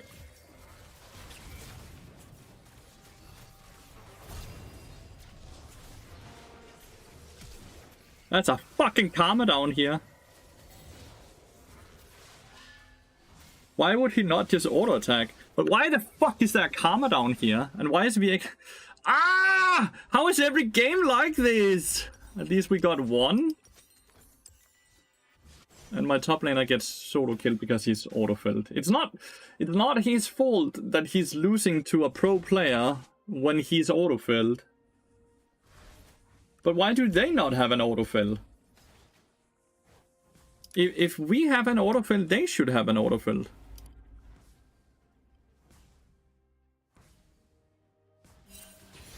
But I guess Riot Games just doesn't do that. They think it's completely fair having autofill versus no autofill in high elo.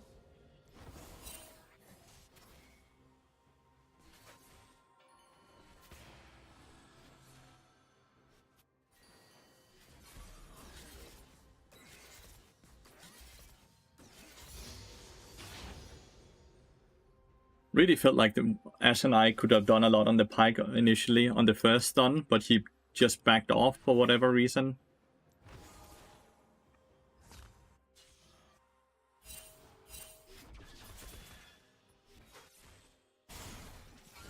Feels like feels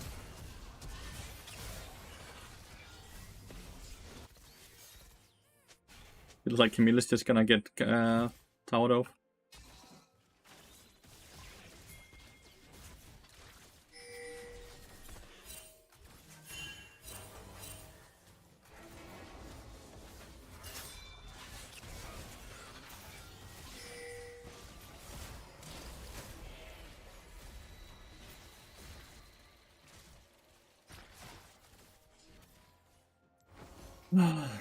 Is it just me as the SFCO? Like, is he just not playing the game?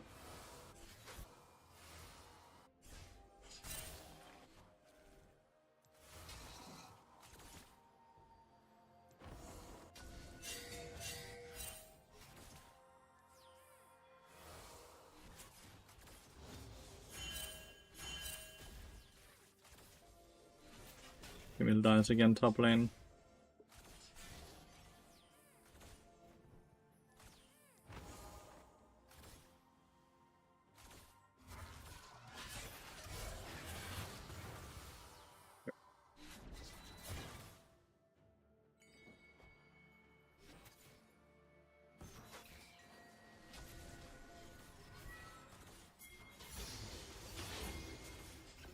There's a Nocturne here.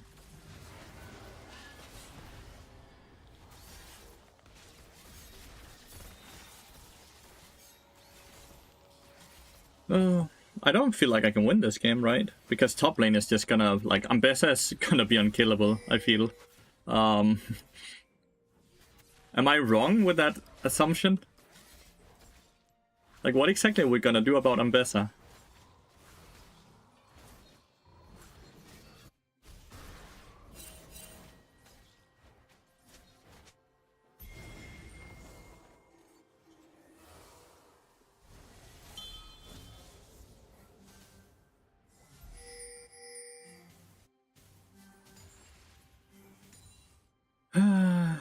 Check Facebook. Wow.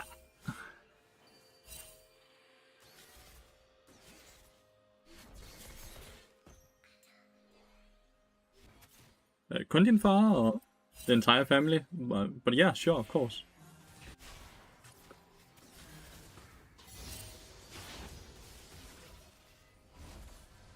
Although, kind of feel like I need to roam to win this game. But I feel like Ashe is needed for us to win this game.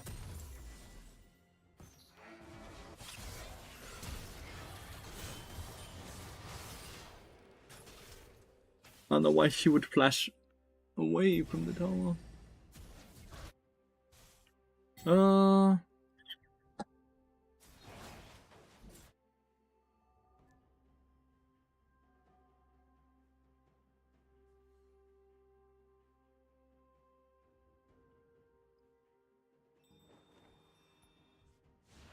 Okay.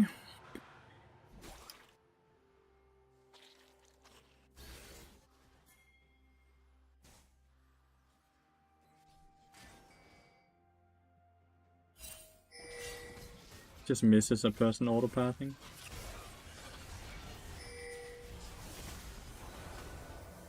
Ari is just FK. Why? How is no spells being hit?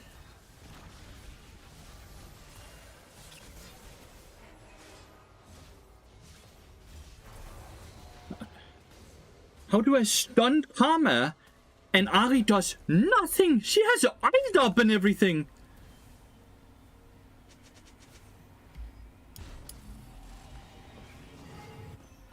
I'm losing my mind because it's like my teammates are playing like Silver, but the enemy team is good at the game. How is it every game?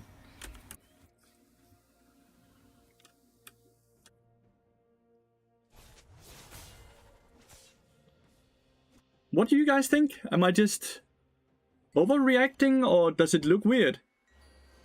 She didn't have mana, she had 300 mana when the fight started, Bard Runner.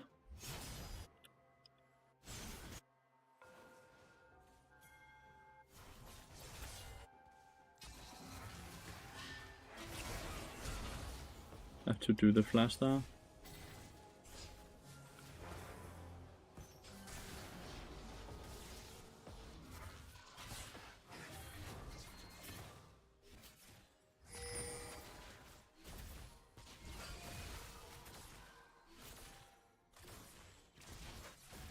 Constantly feels like we should be able to win the 2v2 by the way, but the Ashe is just a pacifist. She rarely ever auto-attacks the enemy bot lane.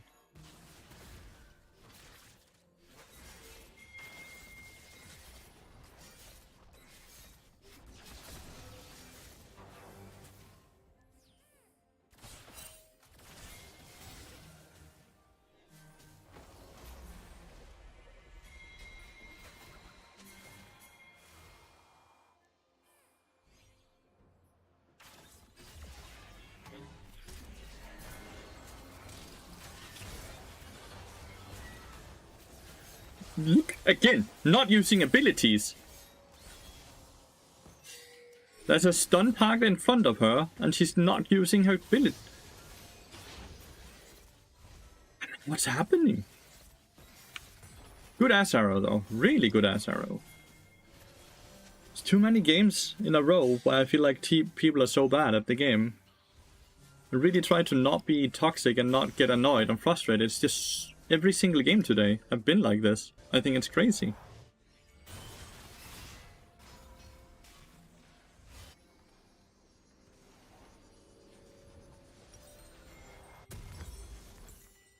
It's gonna be hard to give Viego any type of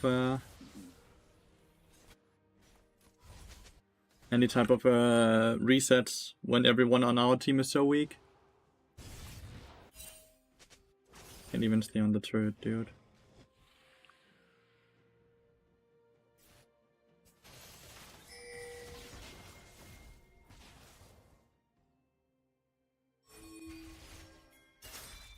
Insta runner, huh? Why are you pathing that way? Might still work though. Bit weird pathing. Still works though. Awesome. Camilla's likely gonna die if she rotates to this.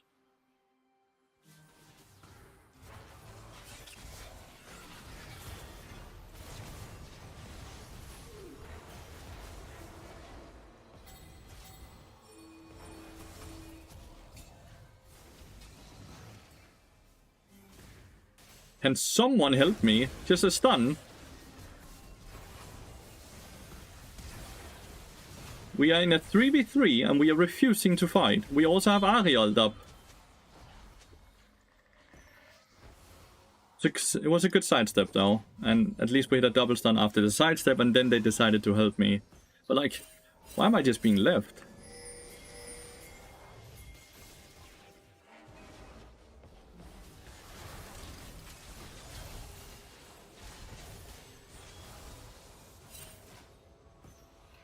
Camilla 060. Fuck! How are we gonna deal with Ambessa, chat? How are we gonna deal with Ambessa? Wincon is legitimately kill the Jinx until she rage quits, but I don't think that's because I don't think she's gonna rage quit though.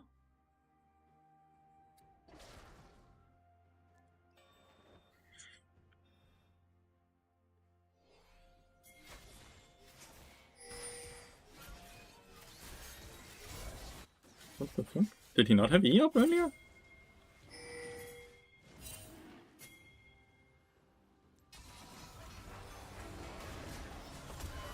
Why would you ult after? Nice, you still get the kill though.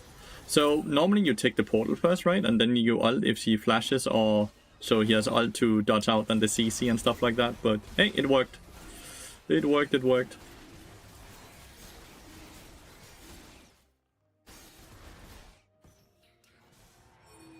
I know, Viego's starting to be strong. As has gotten kills, Aria's gotten kills. There's a lot of ways to start slowly winning this game from what I can see. It's just, we don't have a Camille.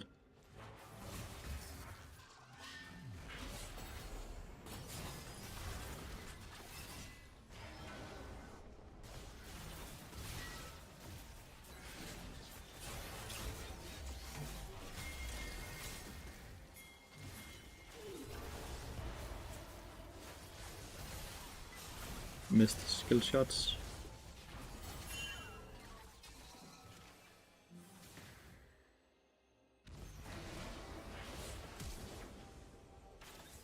Best way I can path, I think. Jinx are, yeah, nothing I can do, right? I can W him, but can't make him dodge it.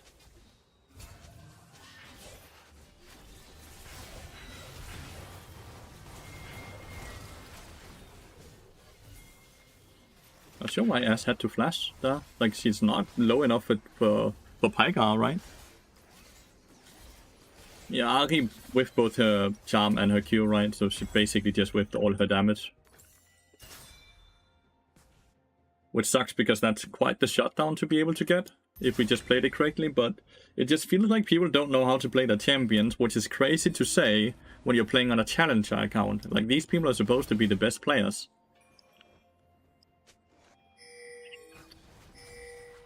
For whatever reason, Camille is not helping. I don't think this is a good play though, like, to be fair.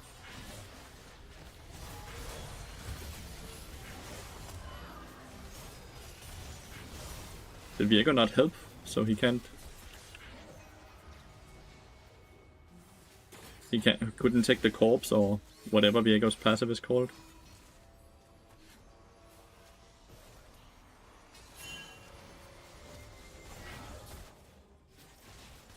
Camille got a gold reset. That's not good.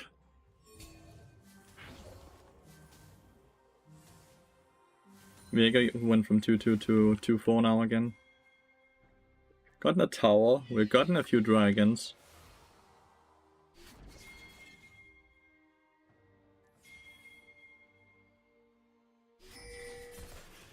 Nocturne still has ult, right?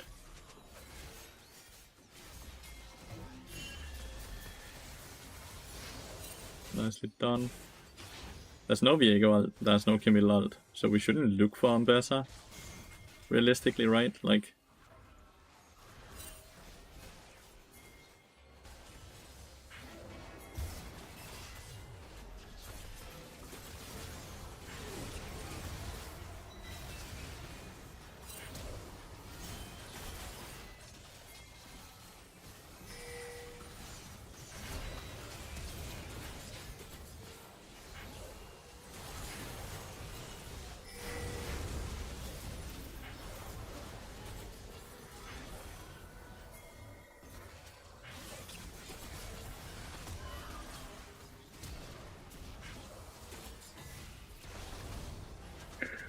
They put 1 HP, dude. Trying to bait him into the portal. Oh! Raging's arrow. Arrow? Nope. Rocket. Wow, I really thought we actually had the comeback fight there, but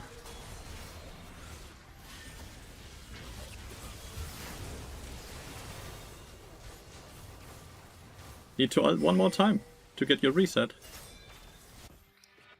Nicely done. Okay. That's really good, actually. Ari got a big shutdown. Camille got a small shutdown. 4 for Camille. Really well played. Who got them better? Diego got them better. Did you see that moment in slow motion, the destiny of that rocket? Yeah. I don't think there was anything I could do in that angle at all. I didn't have portal up. I didn't have flash up. And I hit, like, there was nothing I could really do.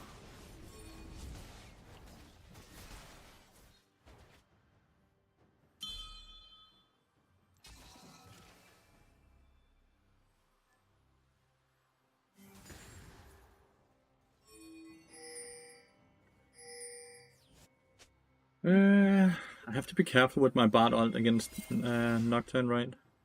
I don't think this is a good play. Oh, maybe it is.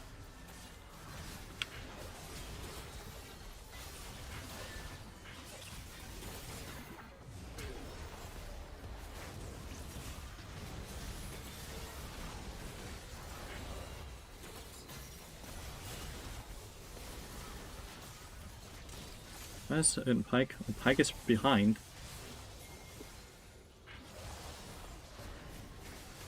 Pyke is trying to flank us, which is a bit funny. Right? My Bard hit the Viego and Ambessa. I'm not sure if that was good, or if I should, like, it's hard to say because of the Nocturne. If my ult was actually good now, or it was bad. Like, did it help? Or did it actually just slow down the Ambessa, and would it have been better I had that for the Nocturne ulting in on my Ashe?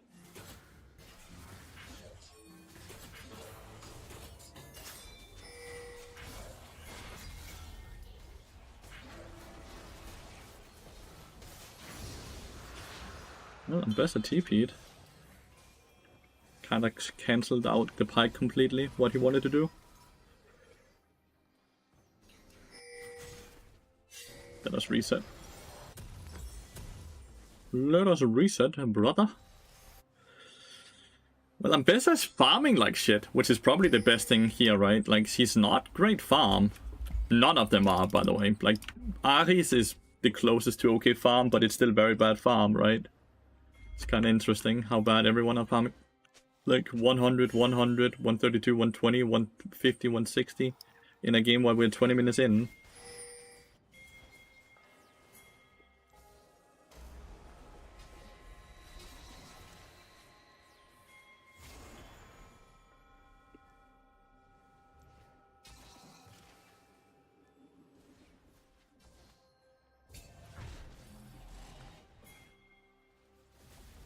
I think this is not a good play.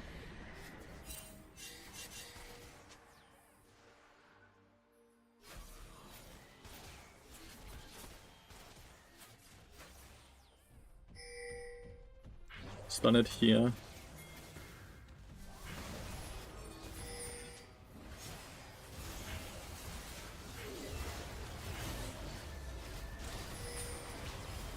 Oof.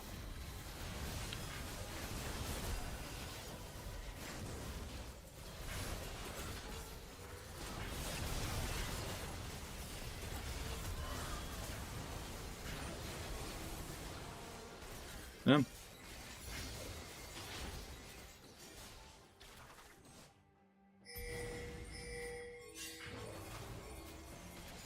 Don't have anyone. Okay, well, this is one of those moments. It's better to do the dumb thing together than the right thing alone, chat.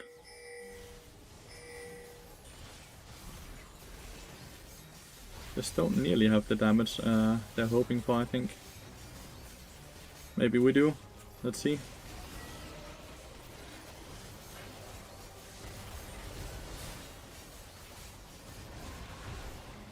I think going for 2 towers here is way more consistent. But it ends up being fine, so. But I do think the other thing was way more. Where are you from? Denmark. Denmark. 18 KP out of 26, so we can be super happy about that, right? We need to play top side, I would say. Top and mid, right? Guess I should stay on top of Ashe, right? So Nocturne has a harder time ulting, yeah. Just think we should play through mid side lane more than anything else. I was right.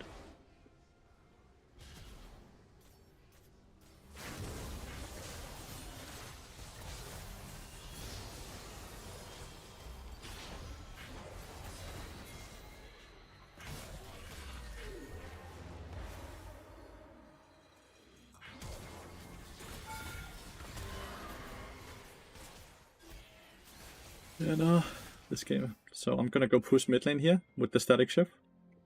Holiday! Thank you so much for gifting us up, mate. I really appreciate it. That is so kind of you, mate. Thank you so much. I'm not sure where Jinx is. Did we actually manage to make her rage quit? Is that why we are winning? Oh, she's there.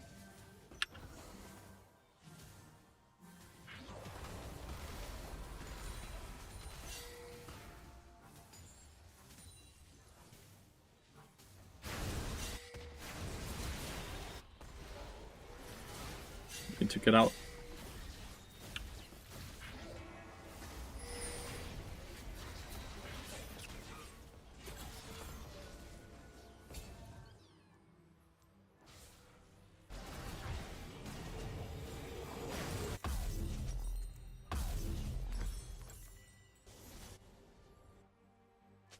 This is why, right? We want to be able to set up Dragon, so we need to reset to get the tempo correctly. Ari dying is a bit of a bummer, though, but Nocturne is at least dead as well.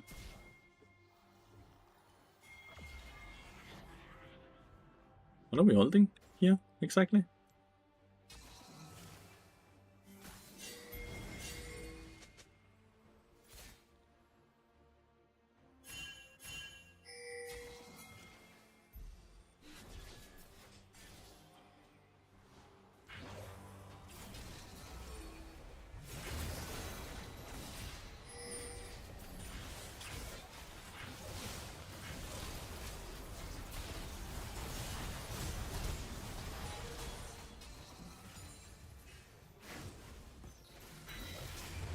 We just lost the game. There's a minion wave coming in here. We somehow just lost the game. There's 30 seconds. We just lost it. We shouldn't even have voted no. How did we lose this? They have 6 void drops. We just lost the game. Trying to get you to teach our kids. You can get them to join the classroom, Holiday. Oh, how did we lose that? What happened? I didn't really get to do anything in that fight. I was instantly just fucked over by Ambessa. Yeah, the Ruinous Hurricane or what? Like, let's review that last fight, because I could certainly have done a lot more.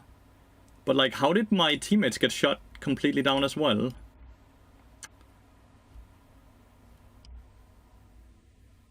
Yeah. Let's see what the fuck, because I could 100% have done something better there. I'm just not sure what, because I didn't see it because of Nocturne, right? So how do we go from winning the game to hardcore losing this, right? So Ash is just way too far up, right? Then this is really a really good trap. Karma Q is doing 1,000,000 damage here. Ambessa is hitting everyone, which is way too clumped, right? Way too clumped.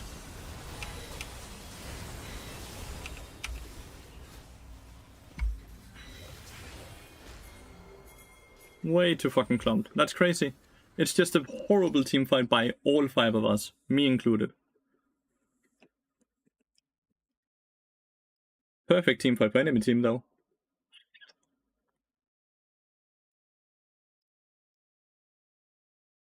Oh well, I nearly actually managed to win a game where I shouldn't have won, though, so I guess I can be happy about that.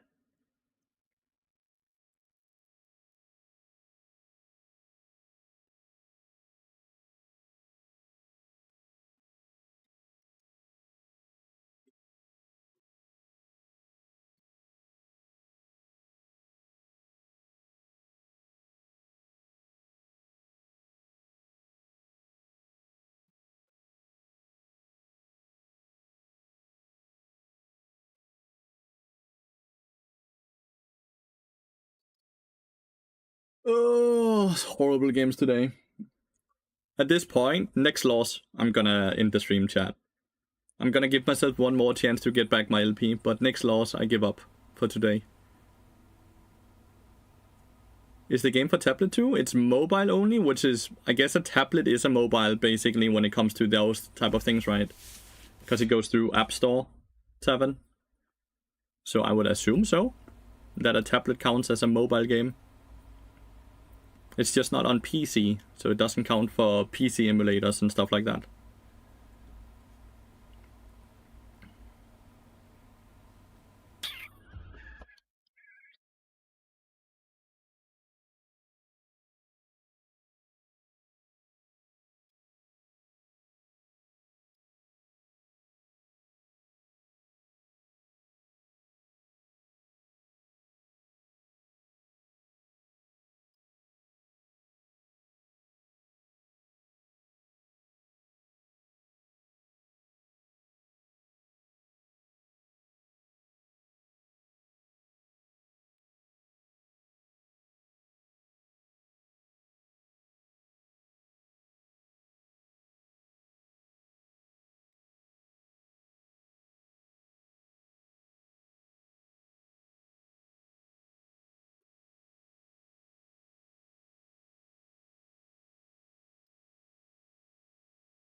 Sang, thanks for the follow, mate, and welcome to the stream.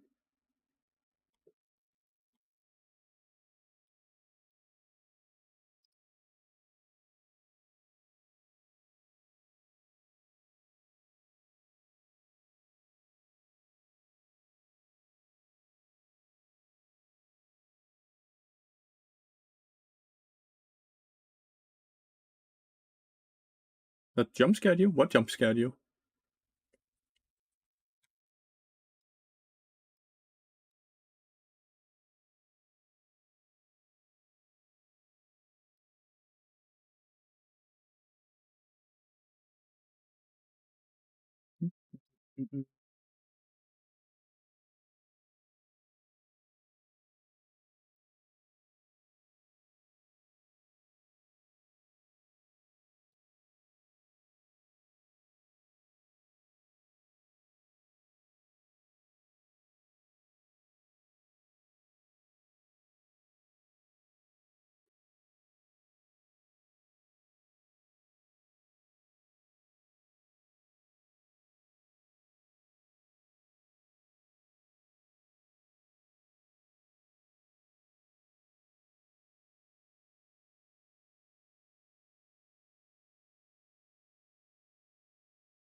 Rough games today.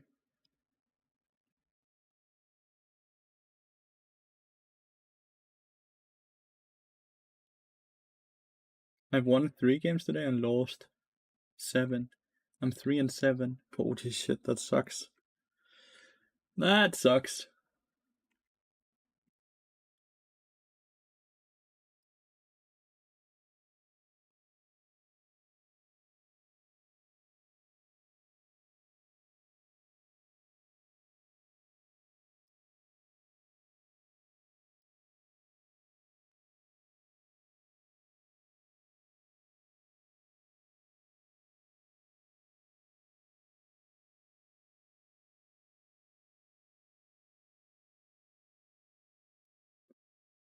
There. When I was sitting in silence reading jump scared me. Oh, is it very loud? The follower notification?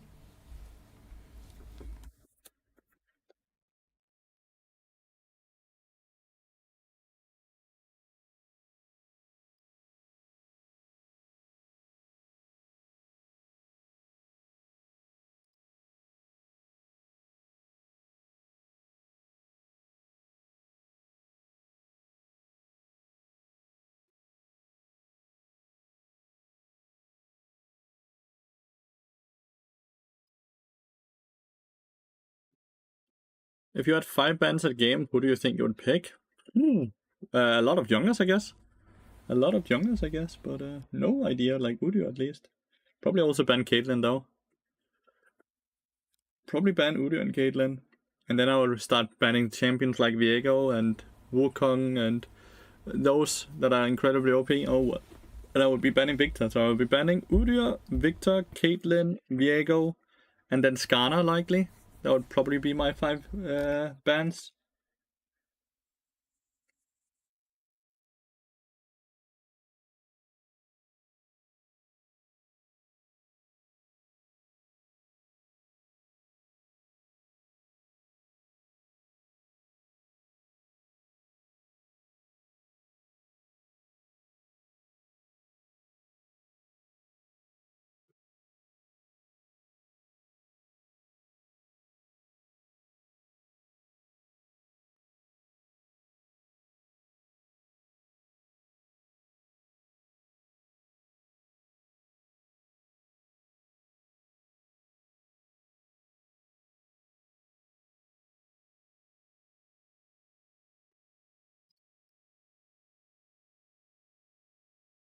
Any more players, pros in the US you especially don't like playing against? No, I only have people I hate playing with. I don't really have anyone I dislike playing against. Is Los Ratones the best pro team right now? No. Obviously not. Weird question, but okay.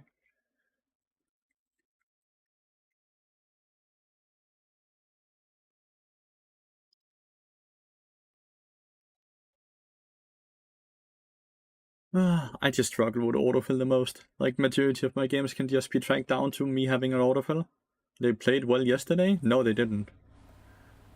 Mate, you... they just... I don't know, I can't. I can't if you don't.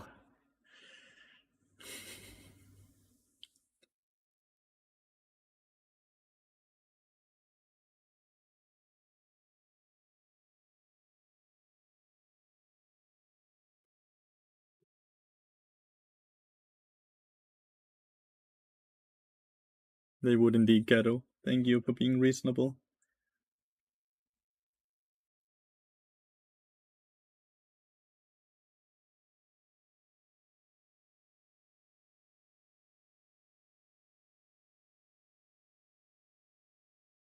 The way you just, like, basically what you just said is, if a silver player beats a challenger player in an ARAM, then the silver player is better than the challenger player. That's all I'm hearing, which is why I'm laughing, why I'm, like, shaking my head.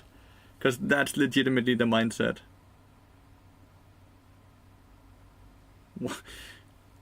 Kiana, what the fuck?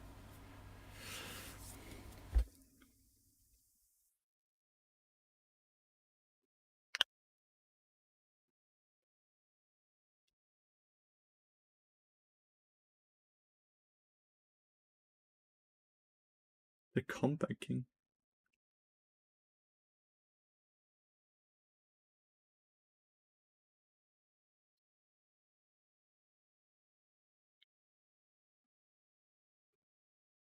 That's a bot lane I don't play often against. Saya Rakan, and I have Lux AD carry. And we're against Skarner jungle. It's gonna be a hard game, right? If we look at our champions and look at their champions, we have to win laning phase, I feel, to win this game. It's the same thing with, like, Akshan versus Ari, right? I think our better pick is awesome. I think the Lilia maybe could be good, but, like, it looks like it's just gonna be a very, very fucking hard game. But, as I said earlier, we're playing until next loss. Gonna give myself one last chance to get back my LP.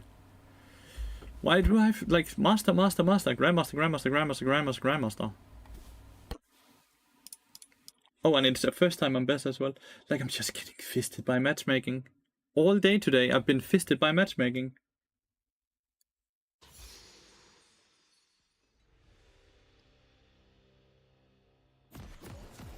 It's unbelievable.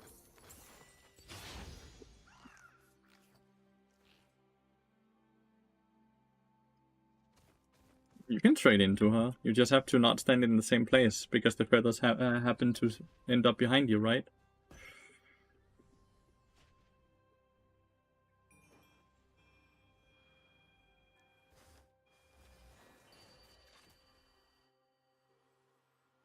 I really hope she at least have a few games on Ambessa and it's not a fucking proper first time. She has 0 games on Ambessa, dude. She's a Skarner one trick. Only plays Skarner and then some Shin and stuff like that when Skarner's banned. What the fuck, chat? What the fuck? It's an autofill player. He's a support main, so I assume his thought process is I know how to play Lux support, so it's better that I play Lux AD carry than it is for me to play, let's say, Ash AD carry. I'm not sure if that's true, but it's super frustrating, the matchmaking today. Like, I really feel like I've gotten fisted by the matchmaking today. Over and over and over and over.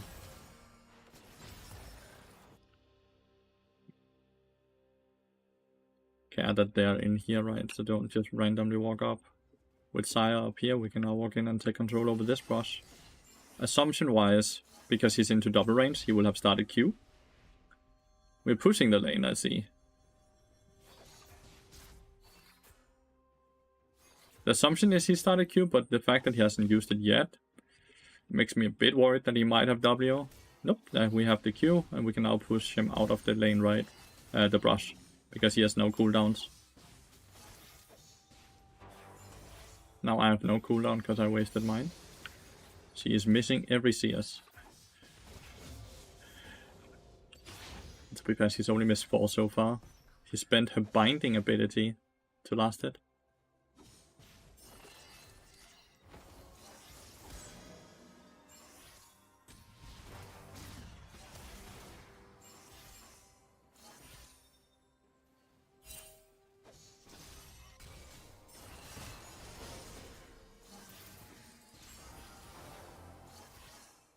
Oh, it's rough out here, chat. It's rough out here.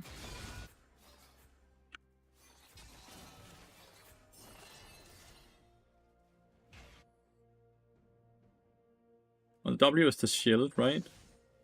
The E is the AoE thingy. I don't know why it's not being spammed on the Sire. Right, like she's just using it on the minion wave.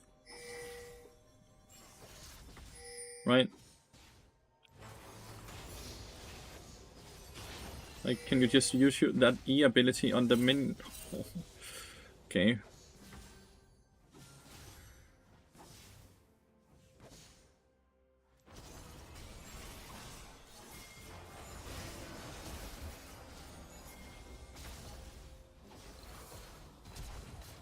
Oh.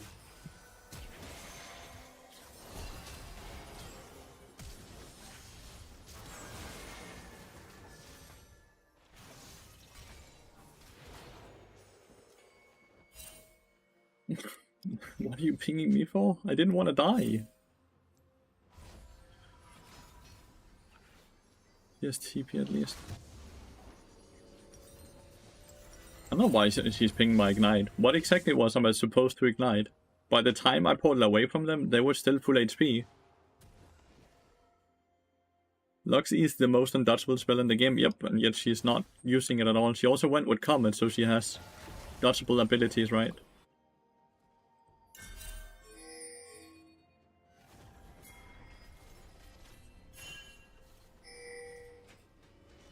Please don't let him recall. Okay, good.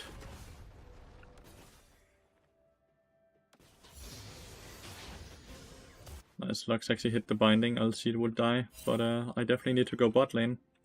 Kinda thought Rakan was out roaming as well. My bad. Yeah, this is my bad.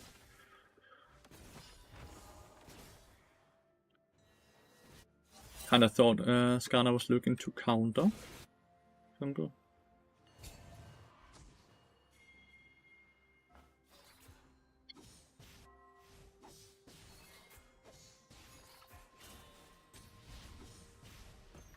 Oh, weird how she's not using that to poke.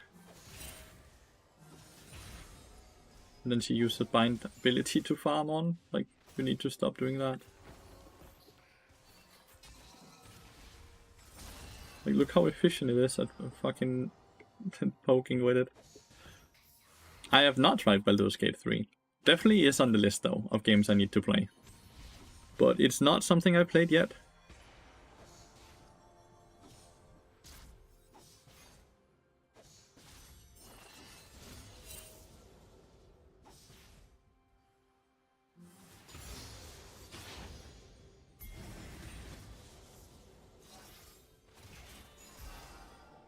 It's my bad that I'm getting hit by these things. You need, like, trying to ping this, but so.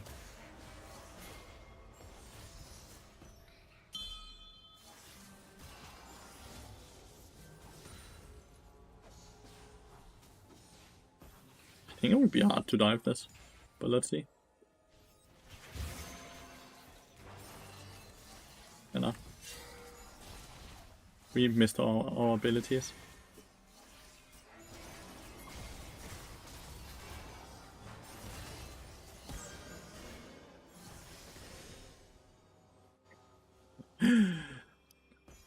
All of our fault. Well, support tends to be support and jungle tends to be the people that get blamed for everything, right? You need to stop using the binding to farm.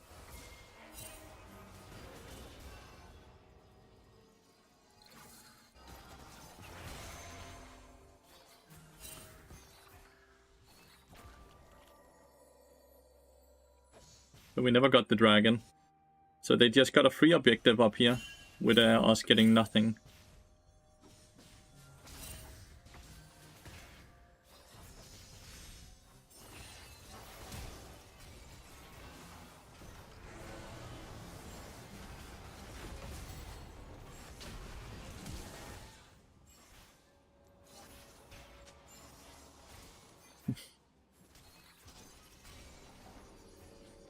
But if you can't change what they're saying, you should definitely just mute them, yeah.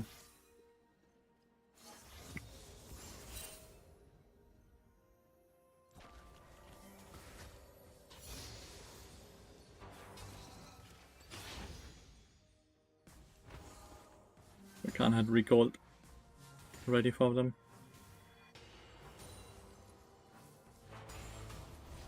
I think I'm gonna push this fast with her.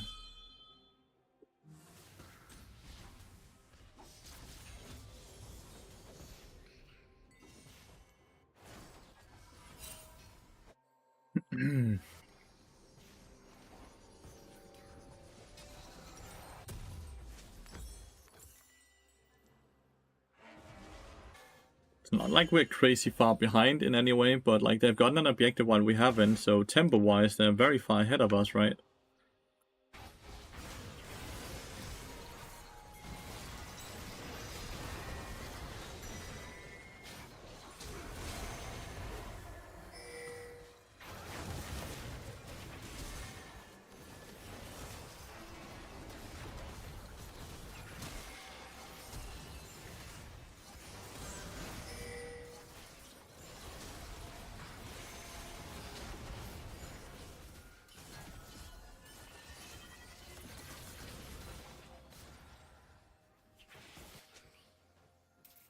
She still has ult, right?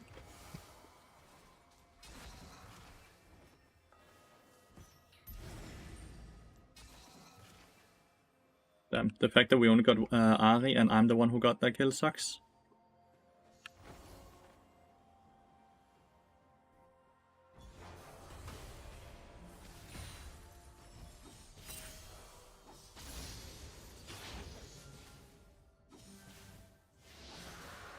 At least we get a plating and we get a tower as well, a dragon as well, right?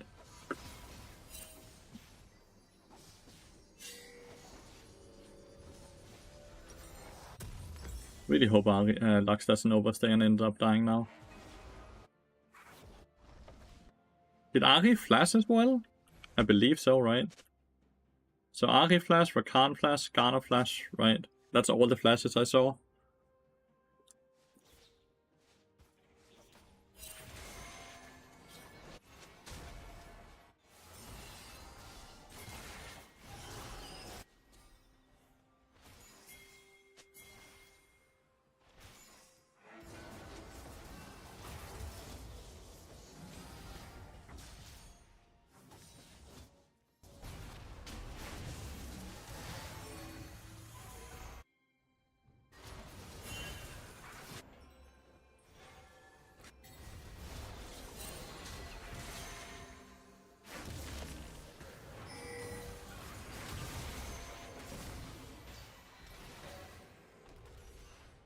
She has ult, right? Shut down for Lilia, so it ends up being a 1-for-1, which is good.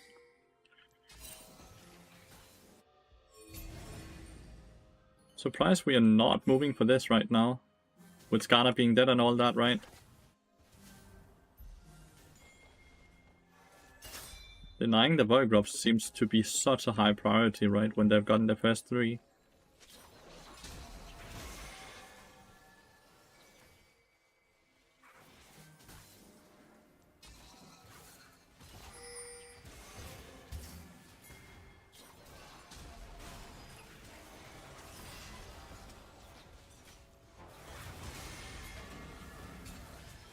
If he looks to ult me...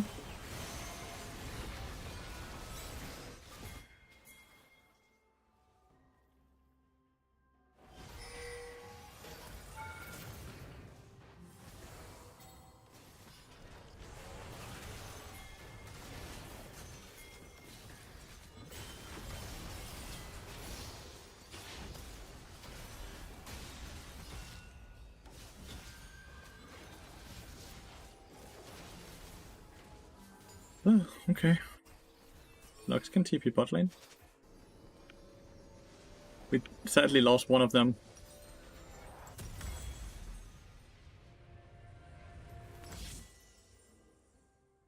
Which does mean that they get to spawn the little white shits. Who did he end up ulting, the Mordekaiser? I kinda assumed he would ult me, which is why I kept my ult so I could buy time.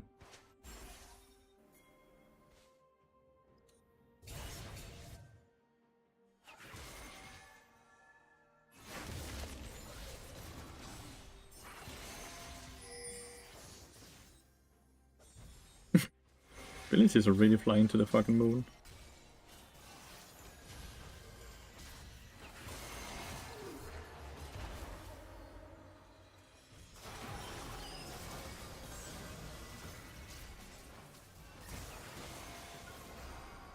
Ah, shit.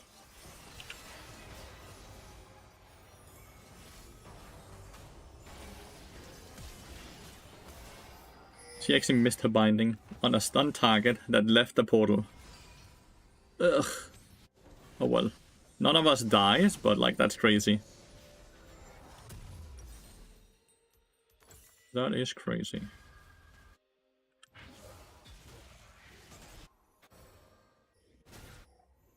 Ari is gonna end up being a bit weak because he's quite underleveled from what I can see. Like she's nearly a full level behind, I'm sure. Quite strong, but do you think I can die in Mordekaiser thing? Best. Can we kill this?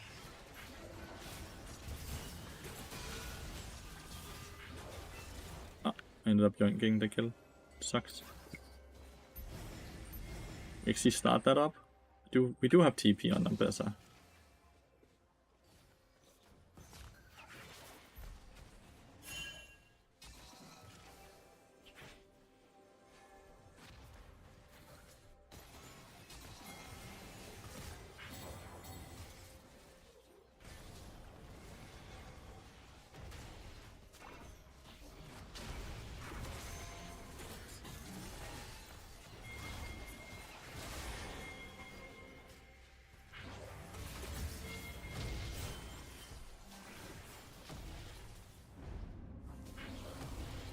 I got this, team.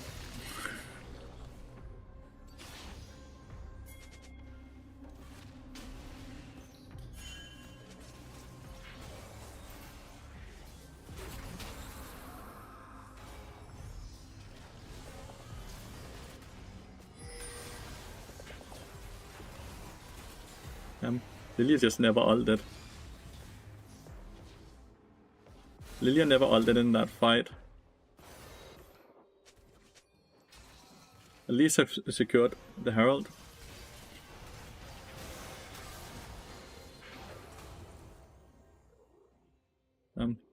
Had she gotten her ult off now, maybe I could actually kill.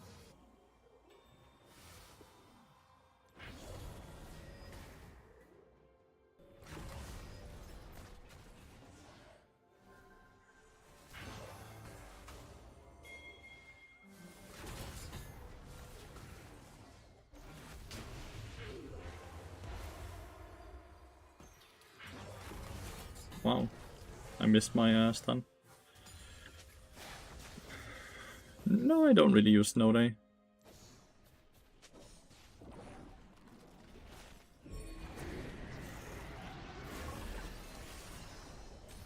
Lux is just aiming somewhere that's not on the screen.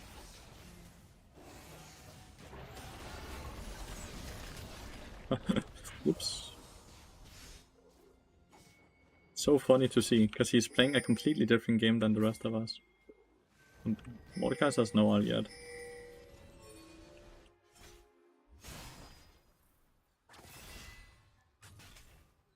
Kinda wanna kill Mordekaiser.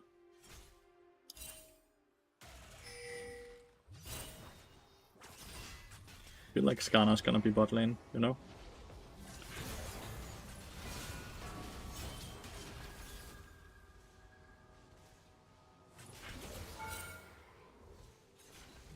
So I'm just going for cross map play, right? Multiple towers.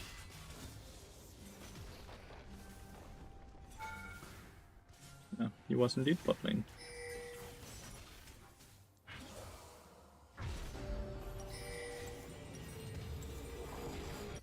I'm personally incredibly rich, but the game is gonna be very hard because we are in a losing situation, right? And if I ever die, I give them so much gold, which is so fucking horrible.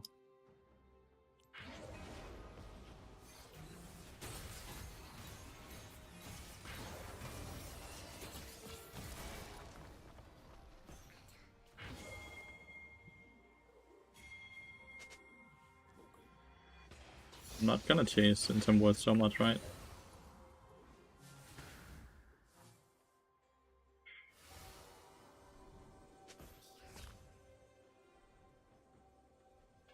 Like, like, all my teammates are master. I legitimately don't know why but every game is like this, dude. I'm getting fisted by matchmaking today. Like, I cannot win these games because I just get the worst players.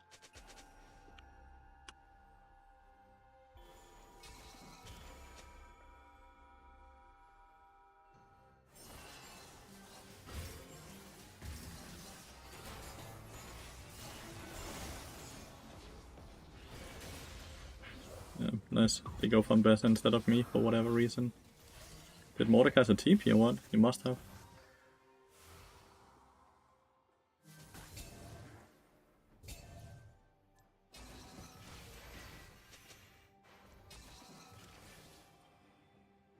Ah, he's down here as well, which is weird.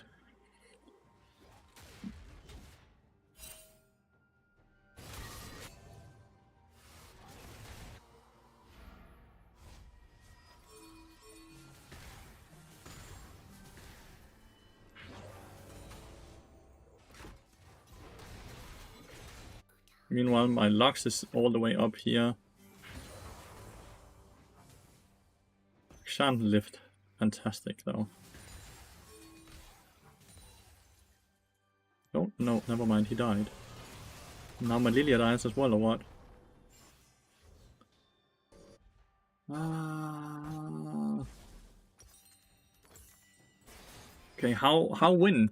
How win a game where Lux, Akshan, like everyone is just griefing? Like how win?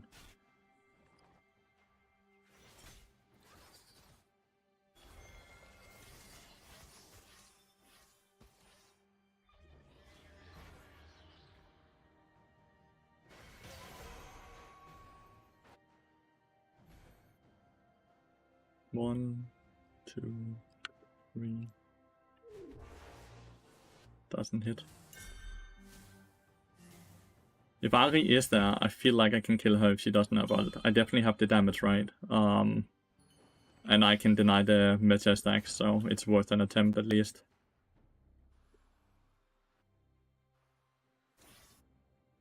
My entire team is just constantly so split away from each other that even though I'm quite strong and I can definitely carry fights, I just never have them where they need to be, right?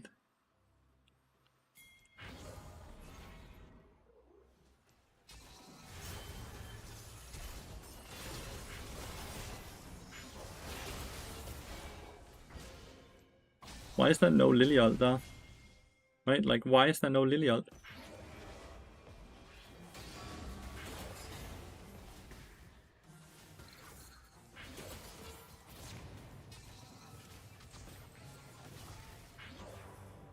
Can this Akshan do something?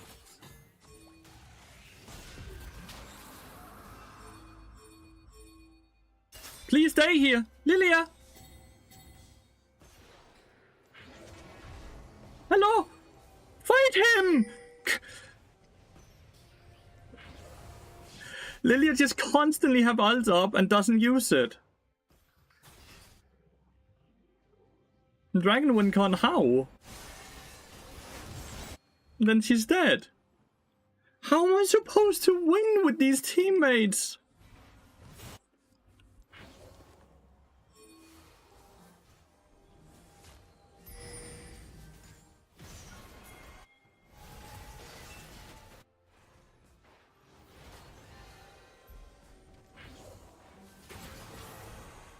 Oh, you still have ult up. That's crazy.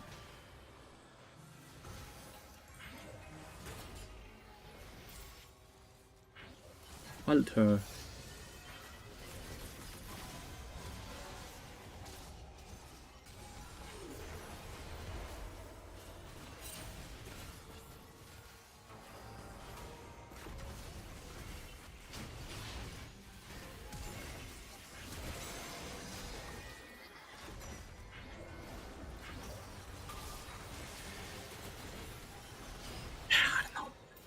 I'm playing with bots. I'm legitimately playing with bots. She got a reset? No. Like, she used ult after she killed Ambessa. I'm legitimately playing with bots. There's no other explanation to what the fuck is happening today. Every game, I'm just playing with the same type of bots. And if I ever die, I am losing the game so hard. But if I ever die, I end up giving them 1,000 gold. Because the match, like, because the bounty system is just bugged as fuck.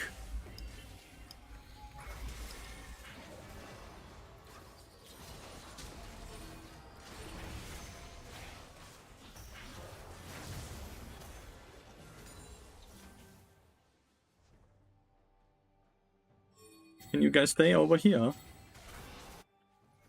Ah, you're dead again.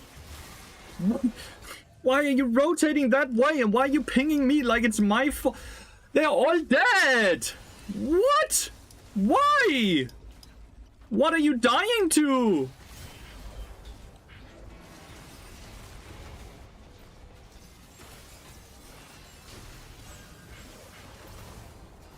Can my team play the game? No, they can't!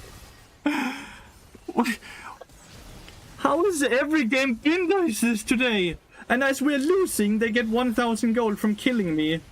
Well played to Riot Games.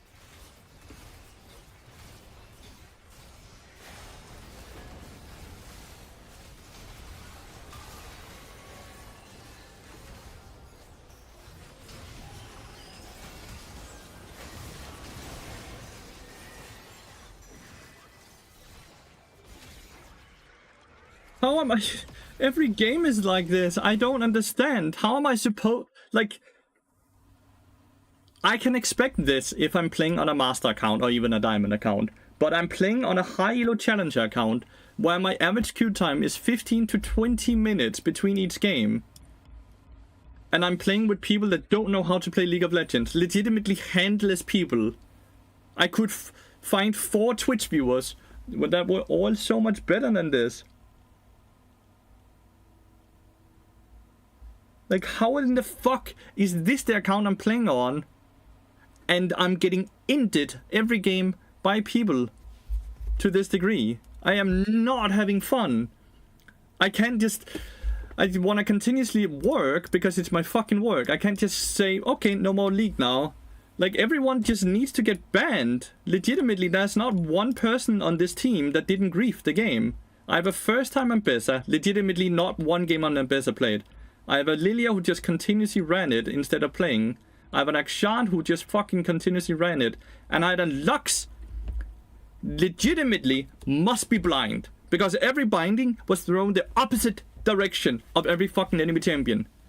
So the only way that I can believe that she's human is because she's blind and she has a robot AI tell her where where the enemy team is. There's no other fucking explanation. But like, why am I even getting these people on my team? The entire enemy team is fucking Grandmaster.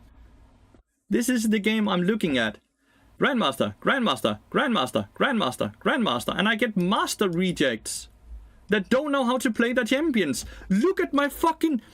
No games played. 33% win rate, 38% win rate, 0% win rate. Am I just getting griefed by fucking League of Legends and everyone on the server, what?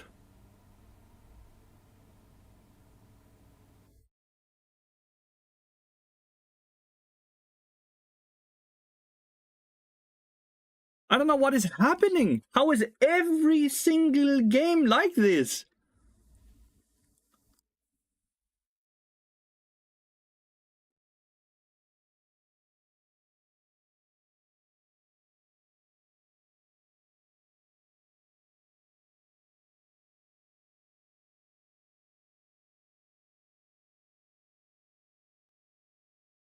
I am speechless.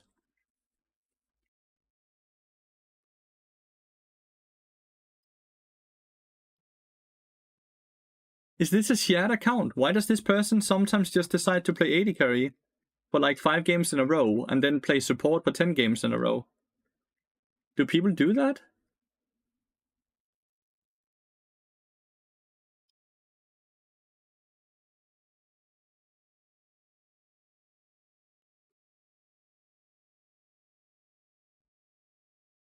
He just started his fucking Akshan learning arc or what? So he now plays Akshan only?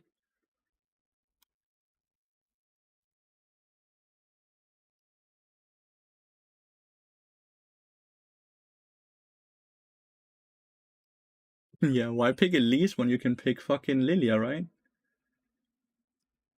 Enemy team didn't ban Elise, by the way. We can see the bans here. So this dude unironically looked at his account and was like, yes, I might be very good at Elise, but this game, that's a Lilia game. He was just like, I've been winning too much. It's time to fucking grief a League of Legends game.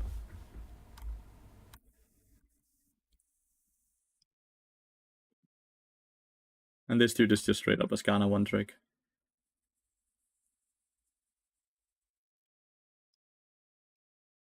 Oh, it's so hard to have fun with League of Legends. I am getting this close, by the way, to just perma-smurfing.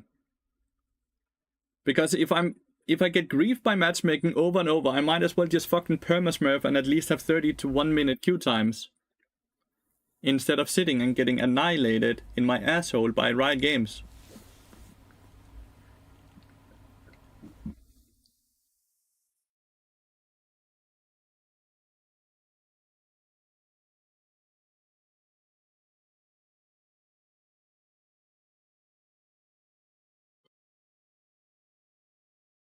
What is happening, chat?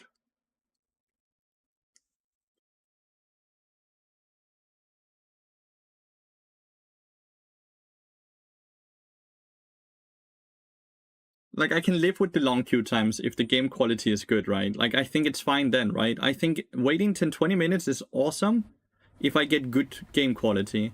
But I'm constantly getting autofill players that don't know how to play the game, that first time shit. Give me a longer queue then, to the point where I don't have to play with autofill players. Like, unironically, if I'm already waiting 20 minutes, I don't mind waiting another 10 or 20 minutes if it means I can get a game without an autofill.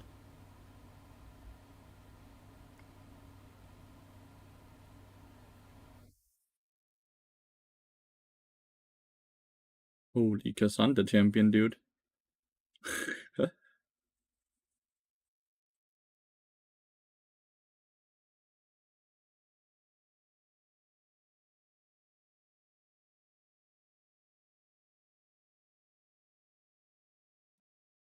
Oh, I need a hug.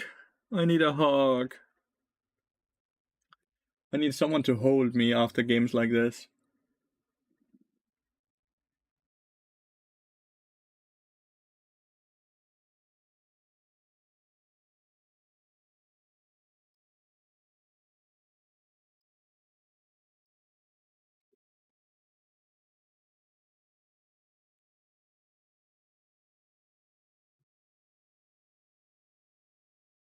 No, Coda's downstairs because he's dizzy from the medication, so he can't go on stairs right now. So he's downstairs where his food and water and his bed and everything is.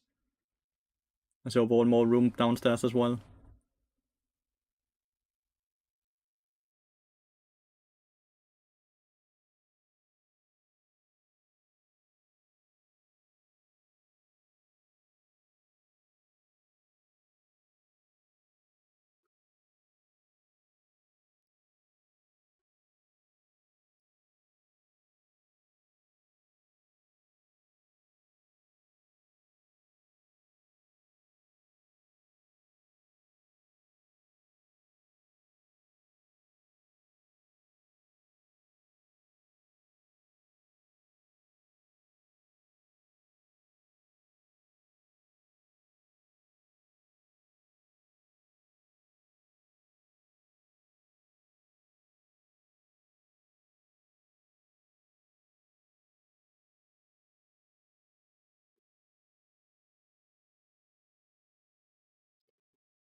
I'm in one of those dangerous moods for my LP because I'm starting to not give a fuck.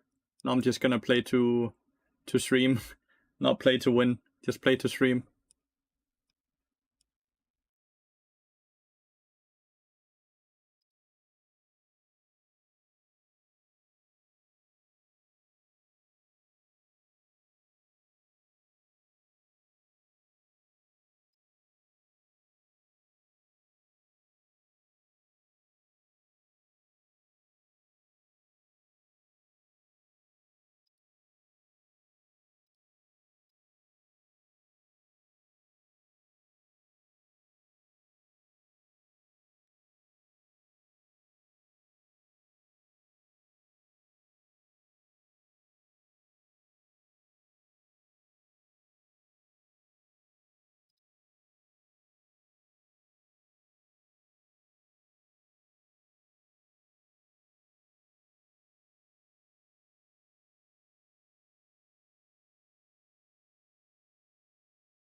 If my teammates don't care, then I'm not gonna care.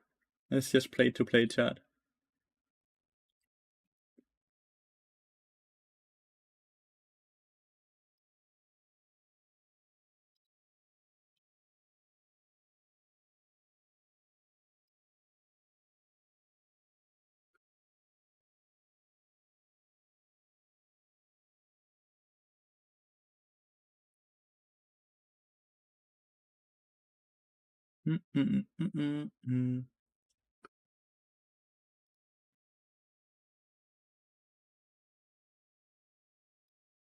Hardstyle Pike does not sound fun.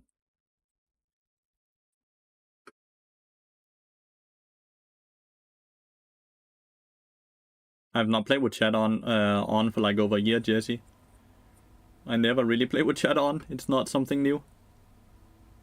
It adds nothing but negativity.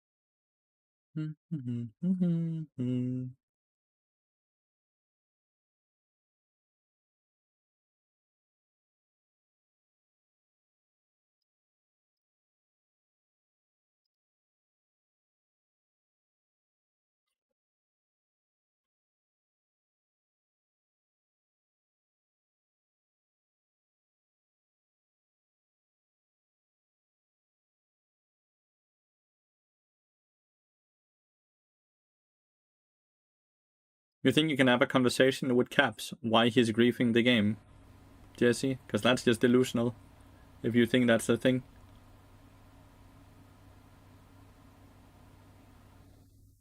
Oof, rough.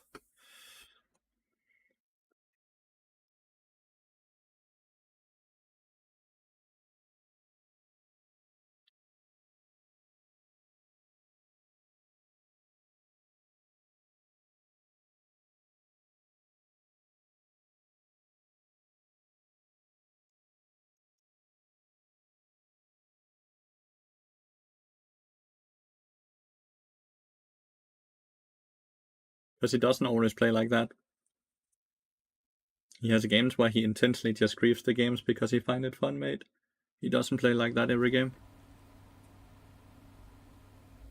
I can tell my opinion? What is that gonna do, Jesse? What is that gonna do? That seems so irrelevant and so silly. Like, if you just take 2 seconds to think about it yourself. What is that gonna benefit anyone?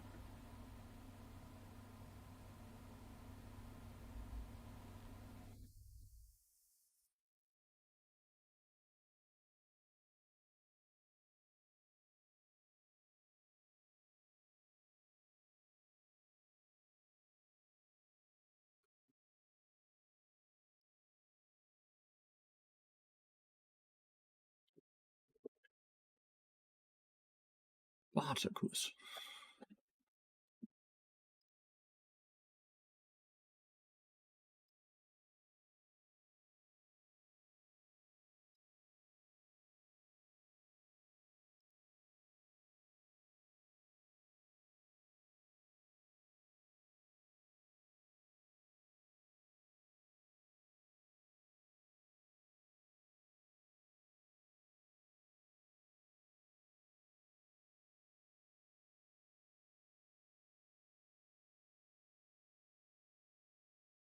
It can change other players' mind?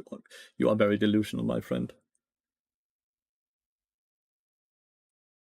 You are very delusional, if that's actually an opinion you're having.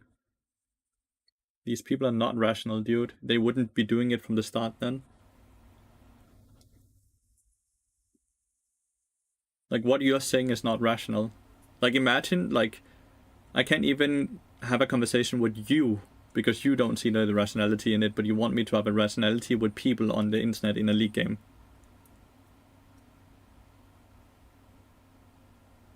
You see that issue, right?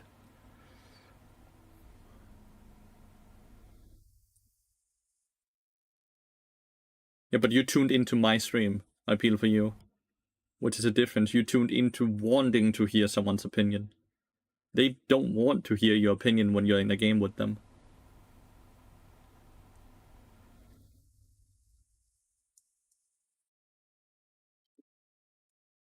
Kind of obvious, no? Like, the difference between those two things.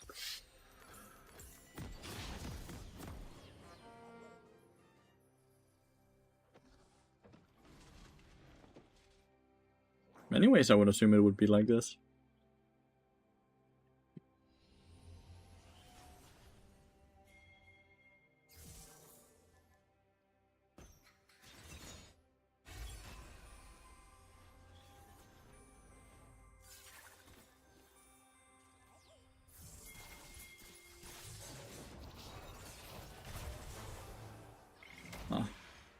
My Q couldn't connect fast enough. I could have continuously ran on at him though. Why does it look like this? Why is he blue?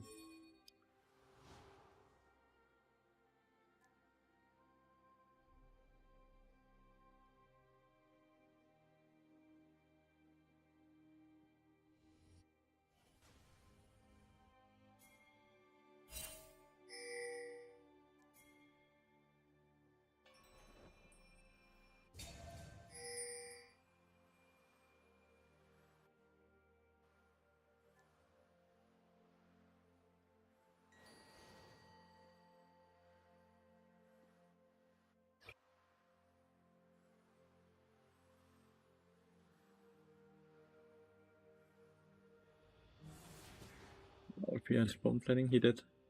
He did have bone plating. So now that's removed, which is nice. E-Star Camille is not very good, so she's gonna have a hard time with the level 1. Which is really bad. We kinda made her lane a lot harder by trying to kill Volibear, which would have been fine if we had killed, right? But we didn't. He started Flay, we can see that with the red thingy here. Ooh. That's warded.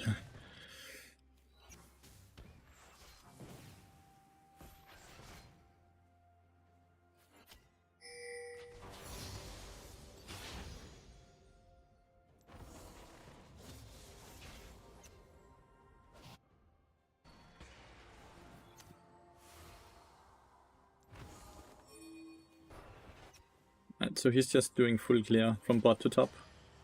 He's ahead of the Kindred by quite a bit, like by 10 seconds or something, which is quite a lot. You step further up, you're level 2. Step further up so we deny the experience, please, of the minions that are low.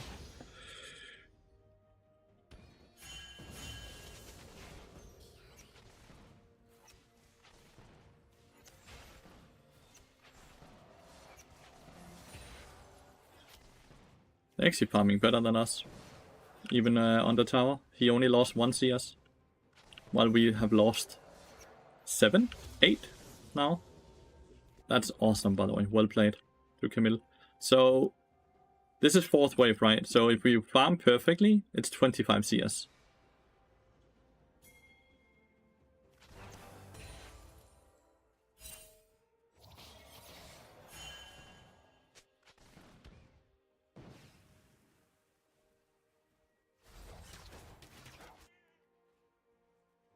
That's awesome that we run the coin flip on the marks.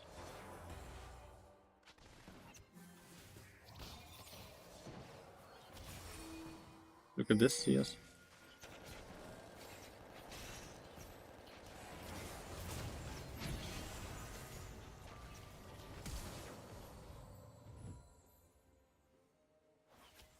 I took a lot more damage than anticipated there. My bad. This wave is actually pushing into us, so I don't need to stay. The cookie was a small mistake. So we get Ignite and we got Cleanse for my flash.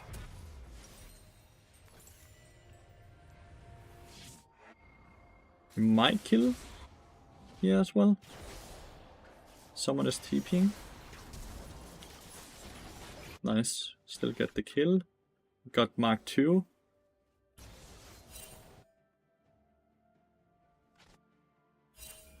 There's no wave camps down here for Volibear to steal, which it would normally be where we run now, right?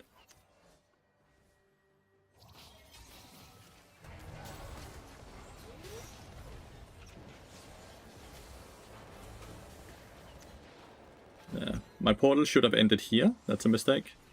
But it allows Ash to at least farm. Volibear took the kill though.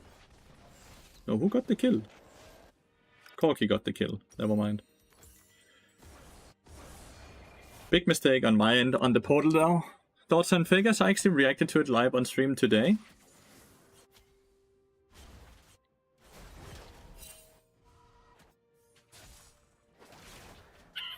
That was just a very bad portal by me. It needed to end here. But no matter how, it's kind of hard to get a lot done.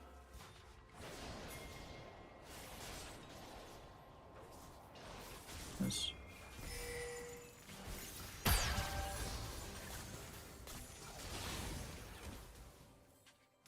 Yes, no flash.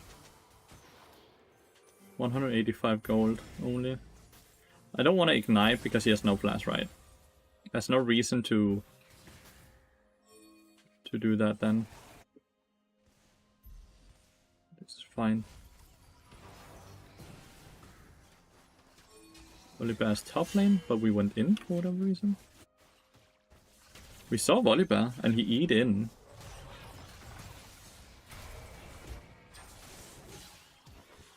He's no damage to kill because he already spent Q, no? Is he alive? He might actually just outrun it now.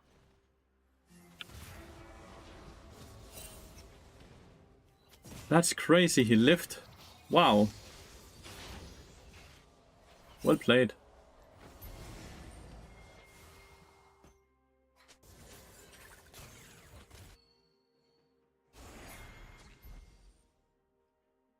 That's really well played.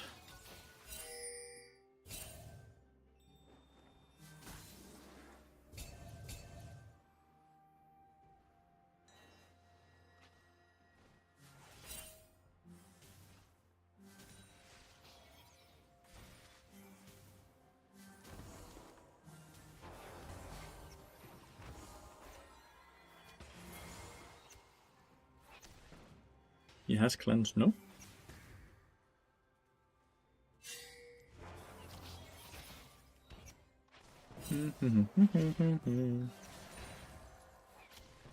Okay, Volibear's bot lane. It's level 6 as well.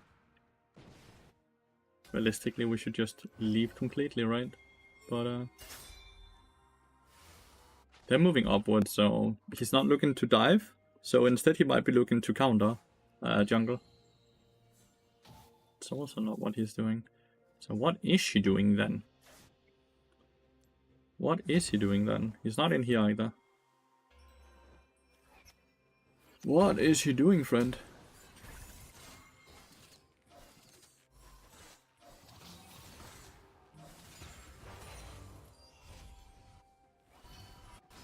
$900 gold reset is lovely. Nico stayed.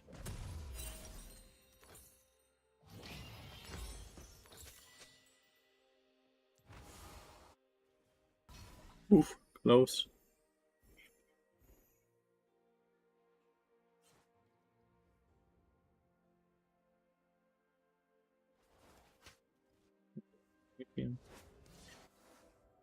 Don't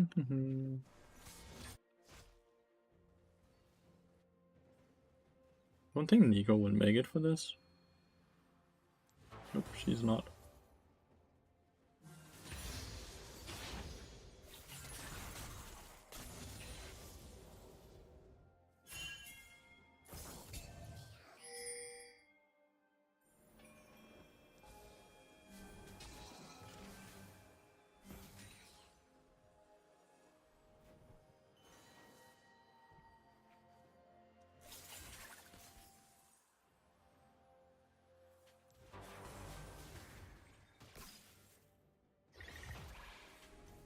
With Thresh here, it means I can't just ult him right, because he can just get lanterned away. Sadly.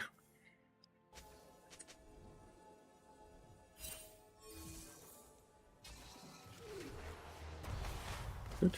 No Volibear ult now. Like Volibear really needs that.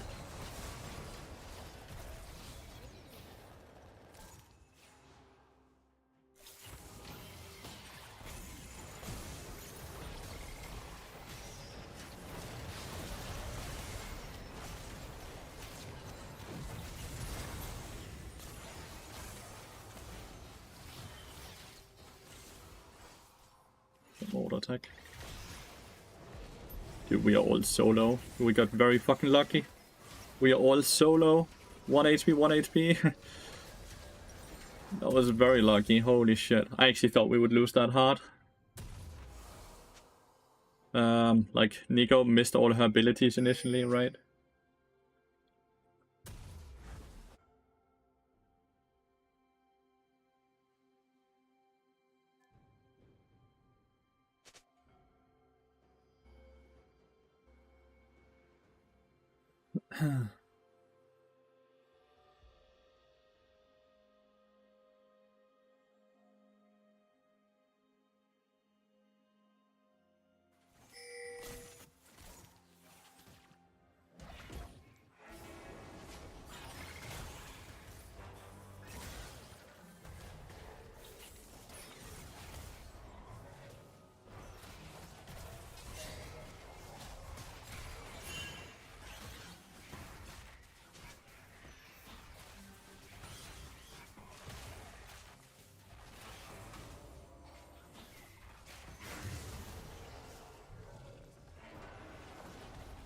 I think any type of wasted time and damage I get on him is good damage when we want to play for Void Drops here, right?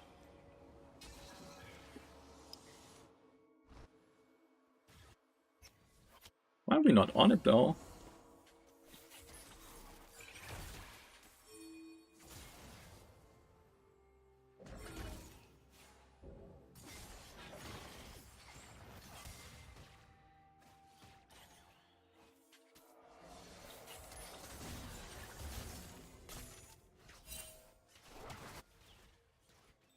I have Dead Man's Blade now.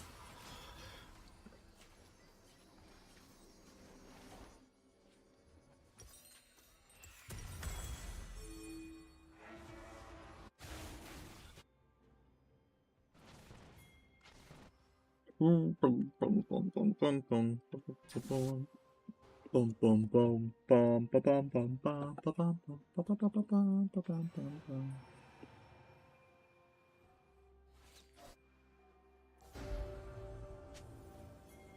Six drops on Camille is nasty. A 6 drops on Camille that's also winning lane phase is fucking nasty, yeah.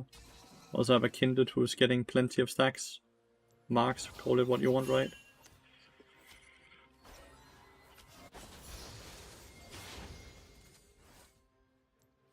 Takes a ward here as well. Oh, it's Nico there. You're just gonna kill the entire tower then. Great ass arrow.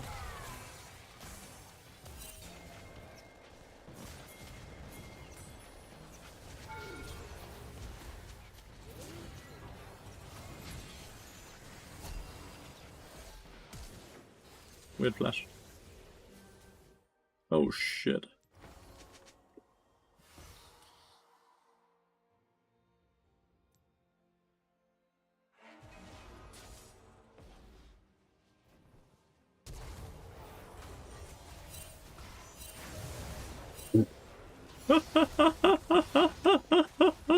Oh, it can't be real that this is high elo nowadays. I cannot that this is high elo nowadays. I simply cannot.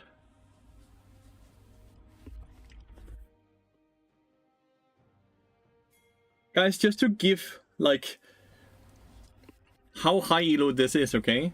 That jungler is top 50. Like, this is rank 50 on US. It's high elo I'm playing. Oh, it was a good sidestep, though. It was a really good sidestep.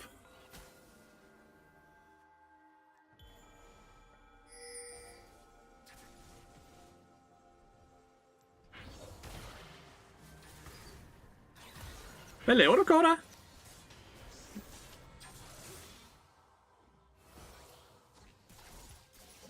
GG.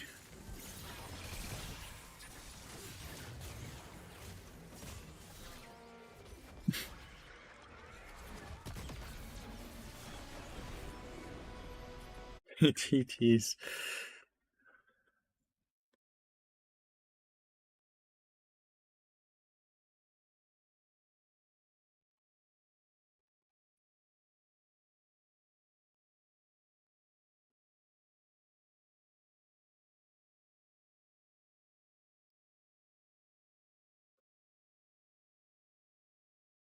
I'm gonna go take Dakota. Be right back, 2 seconds.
Yeah, to have after dive.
Where's my Maokai? Was that good? Did he play a lot of Maokai? Why does he have that font though?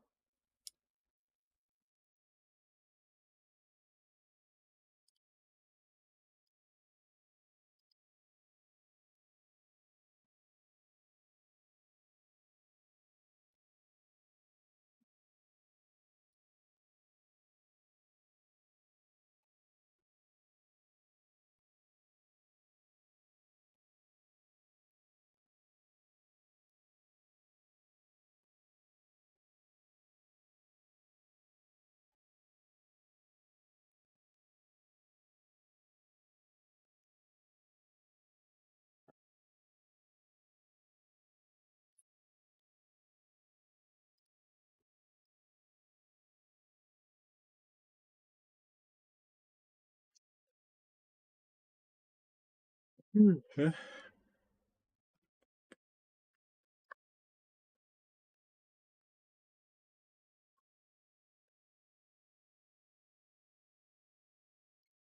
Oof.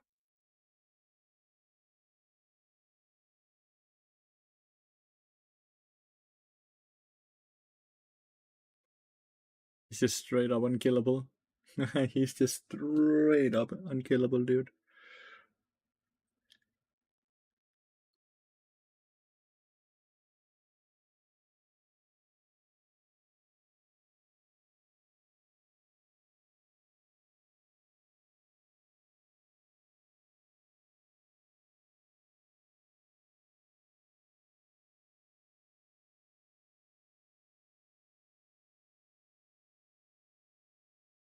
Oh, it's kind of silly of them.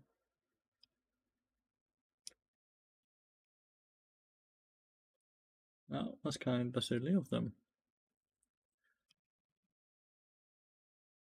I was in a lobby with Desperate Nasus and Naninat, and it got dodged, and somehow we didn't end up in the same lobby afterwards, even though the queue time was instant right after. That's crazy. What the hell? Maybe both of them instantly cancelled Q after the dodge. Silly and Hegram looks like a very, very scary combo. Or is it just me?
Can't play the lane with 100 HP, so I might as well just reset.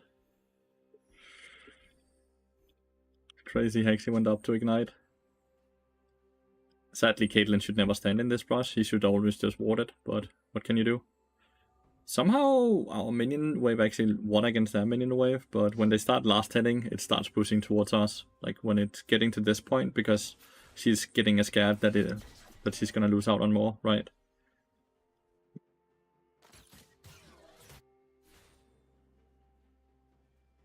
This definitely sucks, but I haven't really lost. Right? We're just gonna lose a bit of experience in CS.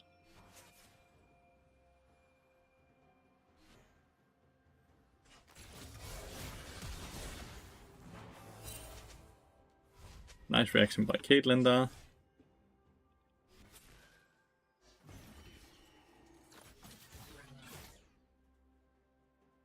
She was just a ball too far up, but at least he reacted nicely and traded summoner for summoner, right?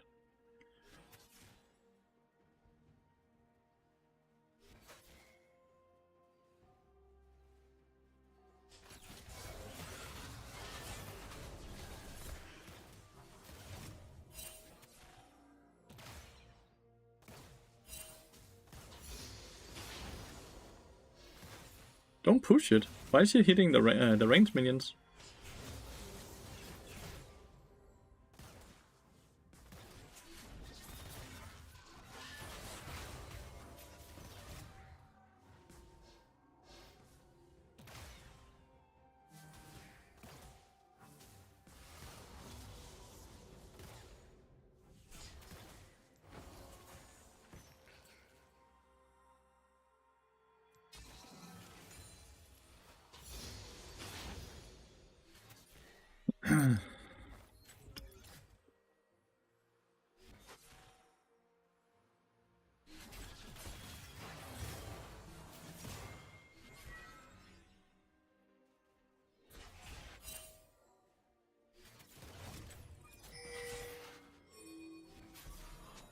Negron is up here.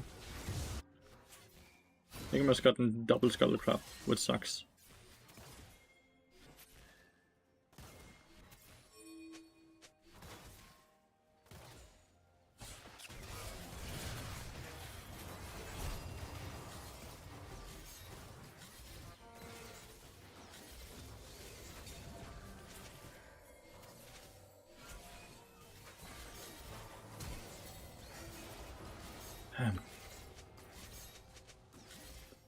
Ah, I shouldn't have walked back. I shouldn't have continued the trade with Ash. I could just have walked away, right?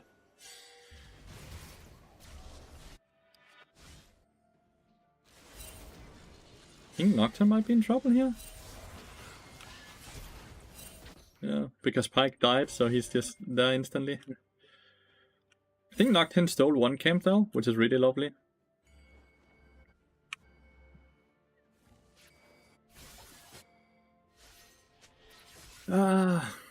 Wonder if that's any way.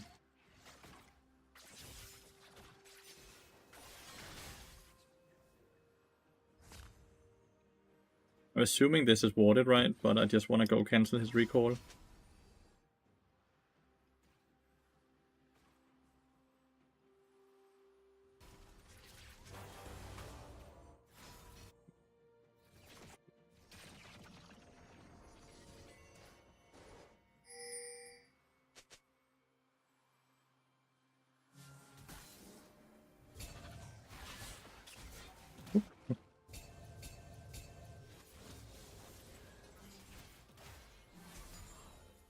What exactly is he pinging for?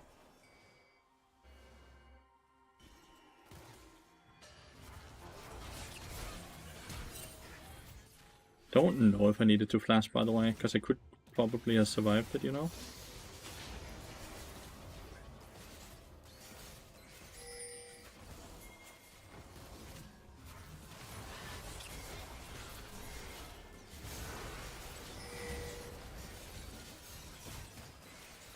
Guardian diff and cookie diff, dude. So I somehow lived. How insane is that? In matchup like this, is the priority to save mana for W? Early game, yeah. Like, you outscale him quite fast. Especially now that you have the chain vest, right? You actually start being a lot tankier.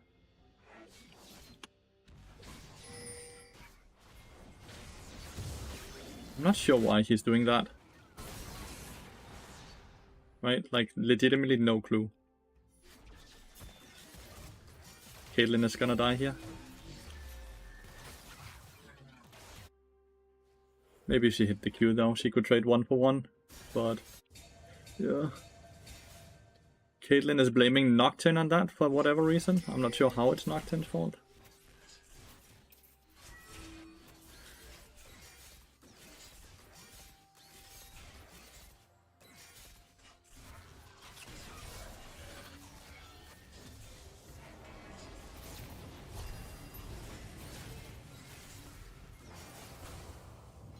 What? The Ignite didn't kill? I was sure. Oh, it's only level 4 Ignite, I guess.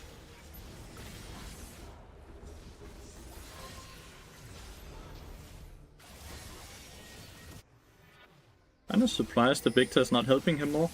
Like, he's full HP.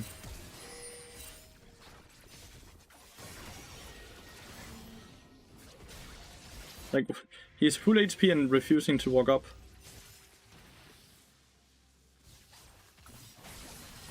Nice.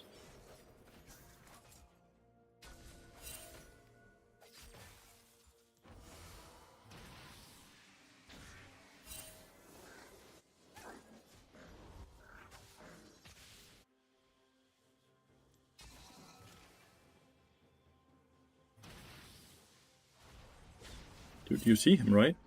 Are you blind?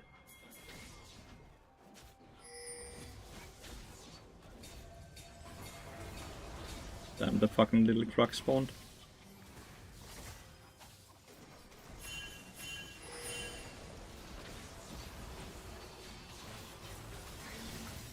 You're only coming from base. Visage was so fucking blind. He just kept eating this way while he was on a ward. But I also shouldn't have portaled in when I missed my stun, right?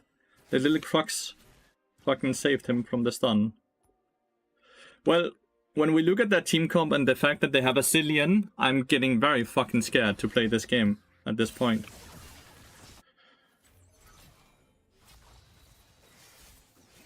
Like, incredibly fucking scared to play this game.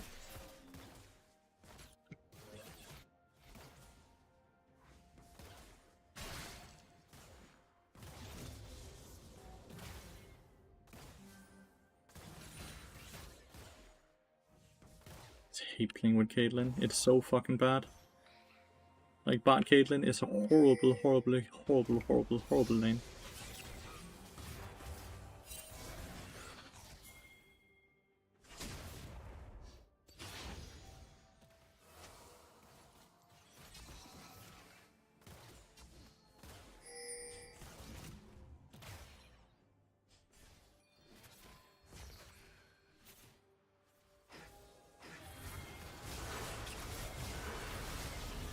Why are you not going on the Nocturne? Well...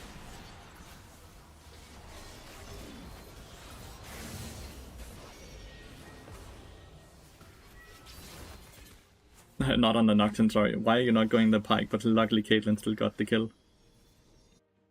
Yone with the roam. Yone is 4 kills, dude. Ah, the fuck. Okay.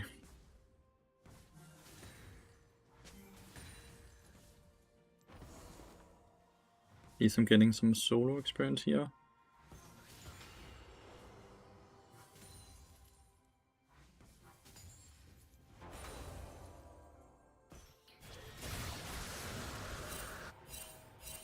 They're both 1 HP, which sucks.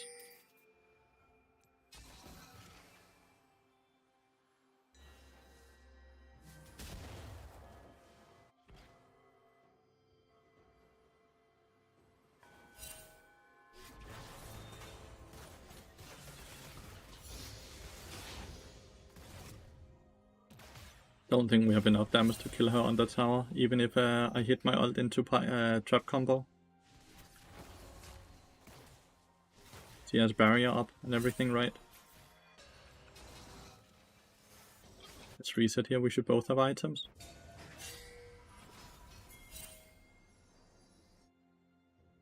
If she moves up, I'll cancel the recall, but I don't think she will. Which means it makes 0 sense to stay down here.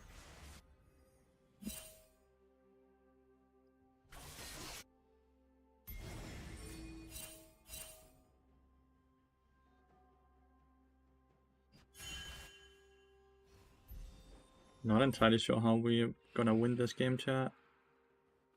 They have all objective control, right? They have winning lanes.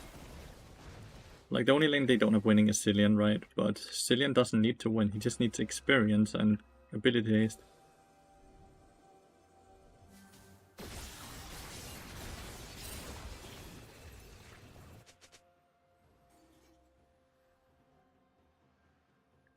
Guess the NA mid laner is better than the EU mid laner. Maybe it's just a jungle diff as well.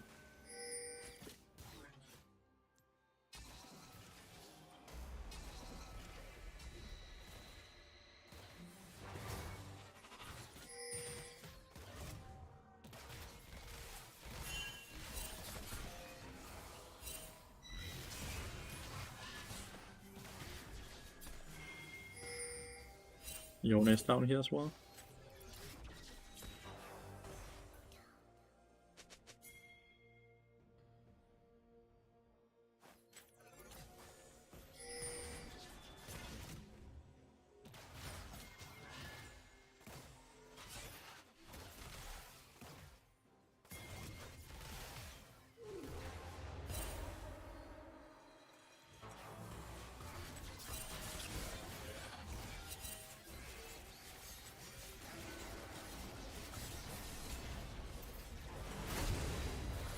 Hey! You wanna kill Caitlyn somehow? The Nocturne didn't pay attention to what was happening on the screen. So he ended up flashing into Yone, sadly.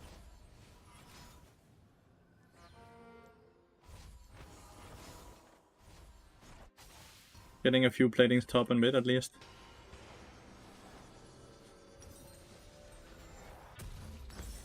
We got flash barrier.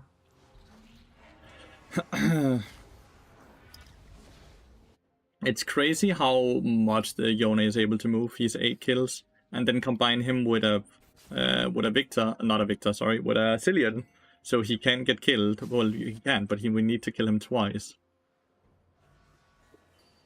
It's a crazy hard game. Same thing with Hecarim, right? The speed ups and all that.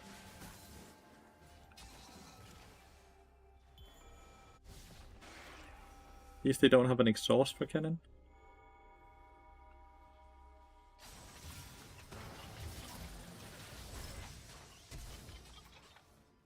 Okay.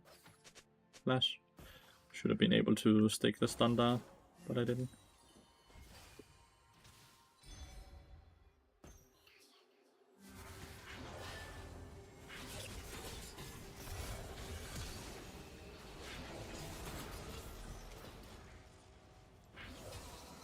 Didn't expect 2 people in my jungle there.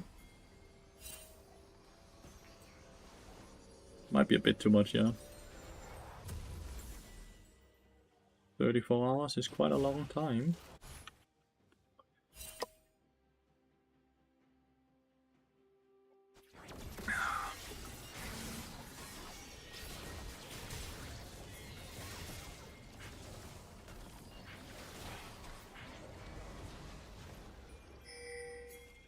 And he has ult, right?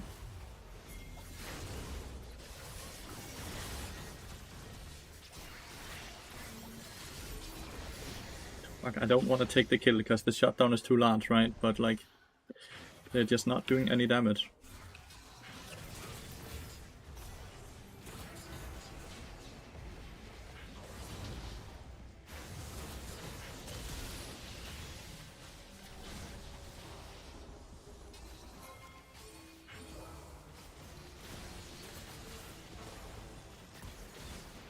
Sorry, but need to not die. Woo! Thanks for the fucking ping. Holy shit! Thank you so much for the ping. How many hours did you stream this year? Full time, so a lot. I don't remember exactly. I went over it like a few days ago, but a lot.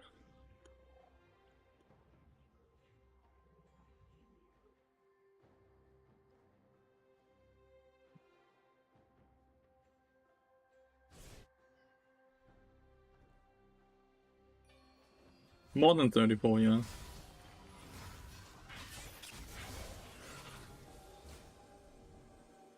I already revealed it, so...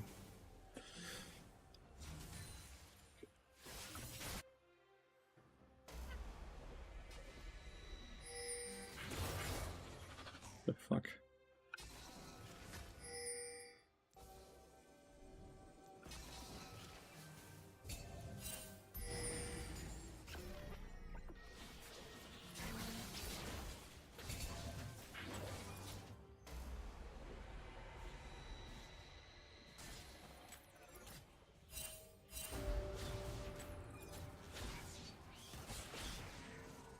Excuse me, that's not yours.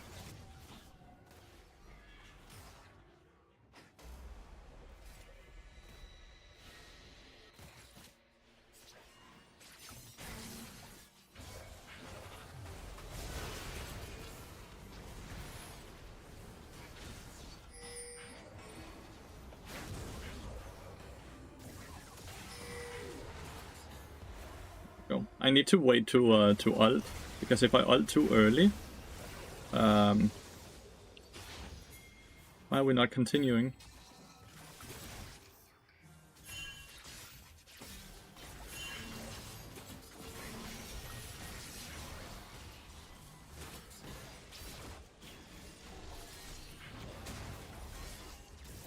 If I ult too early, what happens is that he can just unstoppable it, right?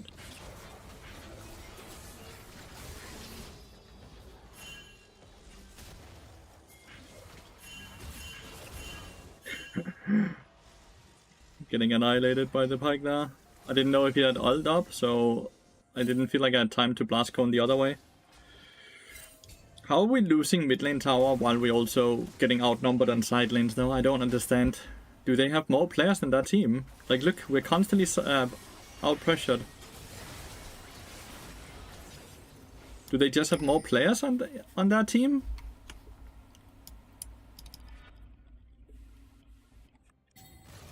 Like, they've gotten the tier 2 and tier 1. They've gotten all the dragons, all the void drops.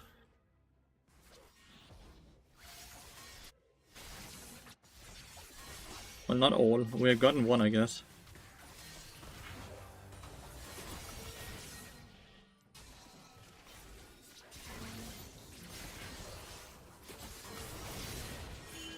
Wow.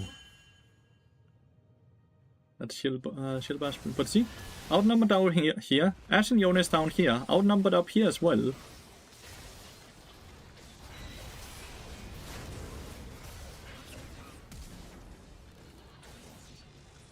Kill this one. He has no Cillian ult on him anymore. Oh, well, they didn't block the Caitlyn ult. The Cillian was a bit FK, I guess.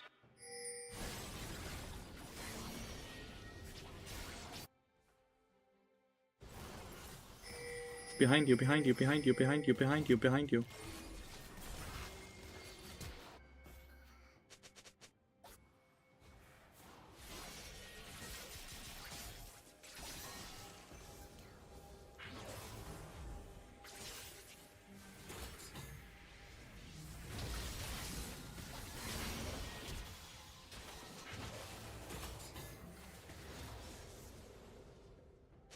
Behind you, behind you, behind you, behind you. But guess Caitlyn didn't want to go on the Ashe.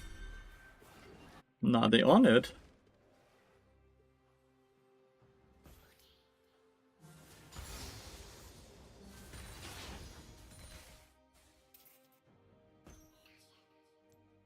It's like if they're on it, what am I supposed to do?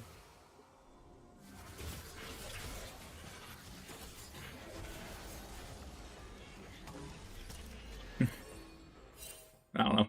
I can walk up, but then I instantly die afterwards, right? Need Tarpies because they're all auto-attack us, but I would love to get Mercs as well.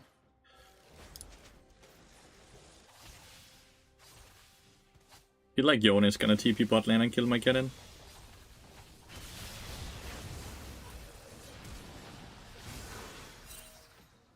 That's 2 stuns so far from Kennen.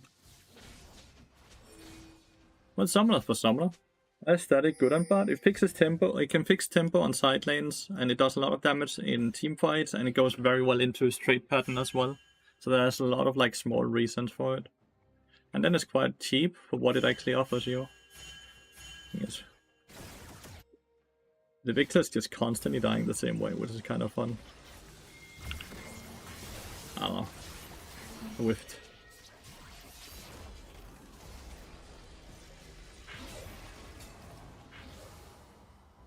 This is what I mean with like Cillian being one of the most busted champions in the game, but I don't know, like we also just never on the map, right? Like the entire team is always FK. And I don't understand how it's possible that we are getting out-rotated so hard. But I think it's just because we don't have a mid laner.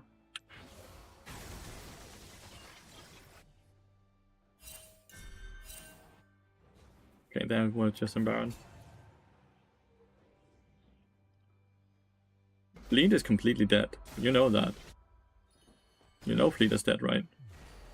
Because of them, because the way they nerfed it for ranged champions, so we cannot play Fleet whatsoever anymore.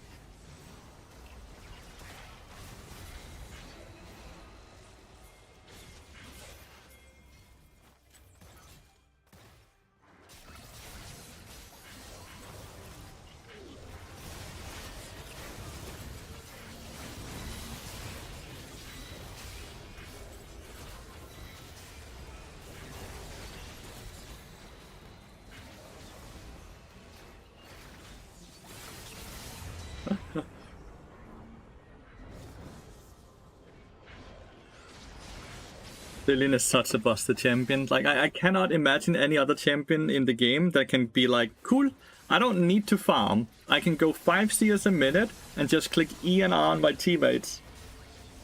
Because I have on-hit abilities. Like, could we give him some skill shots to make him balance, please? Right? Like, why does he get to have a guaranteed stun that lasts 6 seconds because he can do E, W, E, Q, like Q, E, W, E, Q. And then you're CC'd for 6 seconds, and he can also have an cheat death ability as well. It doesn't quite make sense in my opinion.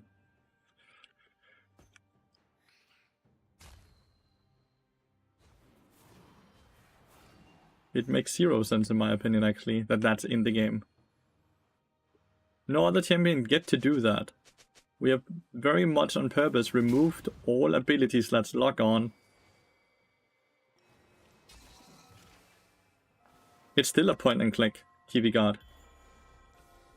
It's still a point and click. If an ability, if you cannot dodge miss an ability because you can make everyone, like, make it so people have 99% less movement speed, then it is already.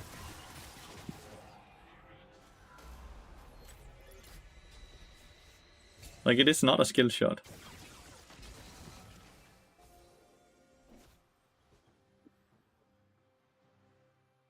You're still alive? Yeah, I've been losing every game, so I'm just rage queuing.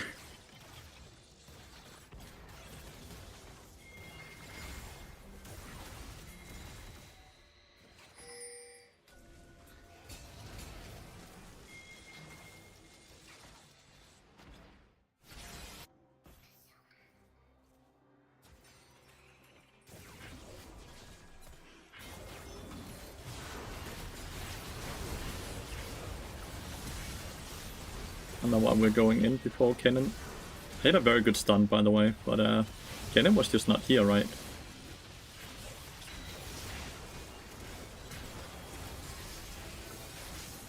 Damn, I missed my Q flash to hit the double stun. Such a good stun on the Yone initially.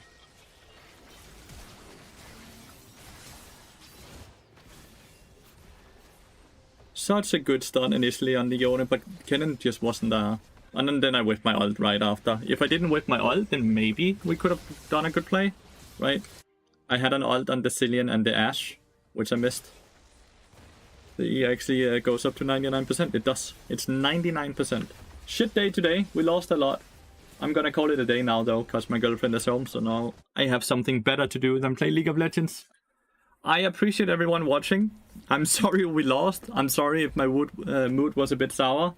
Felt like I got griefed by Riot's matchmaking a bit, so that sucked, but thank you so much for watching, everyone. I truly appreciate it. Like, again, here with the Caitlyn. Goodbye, everyone.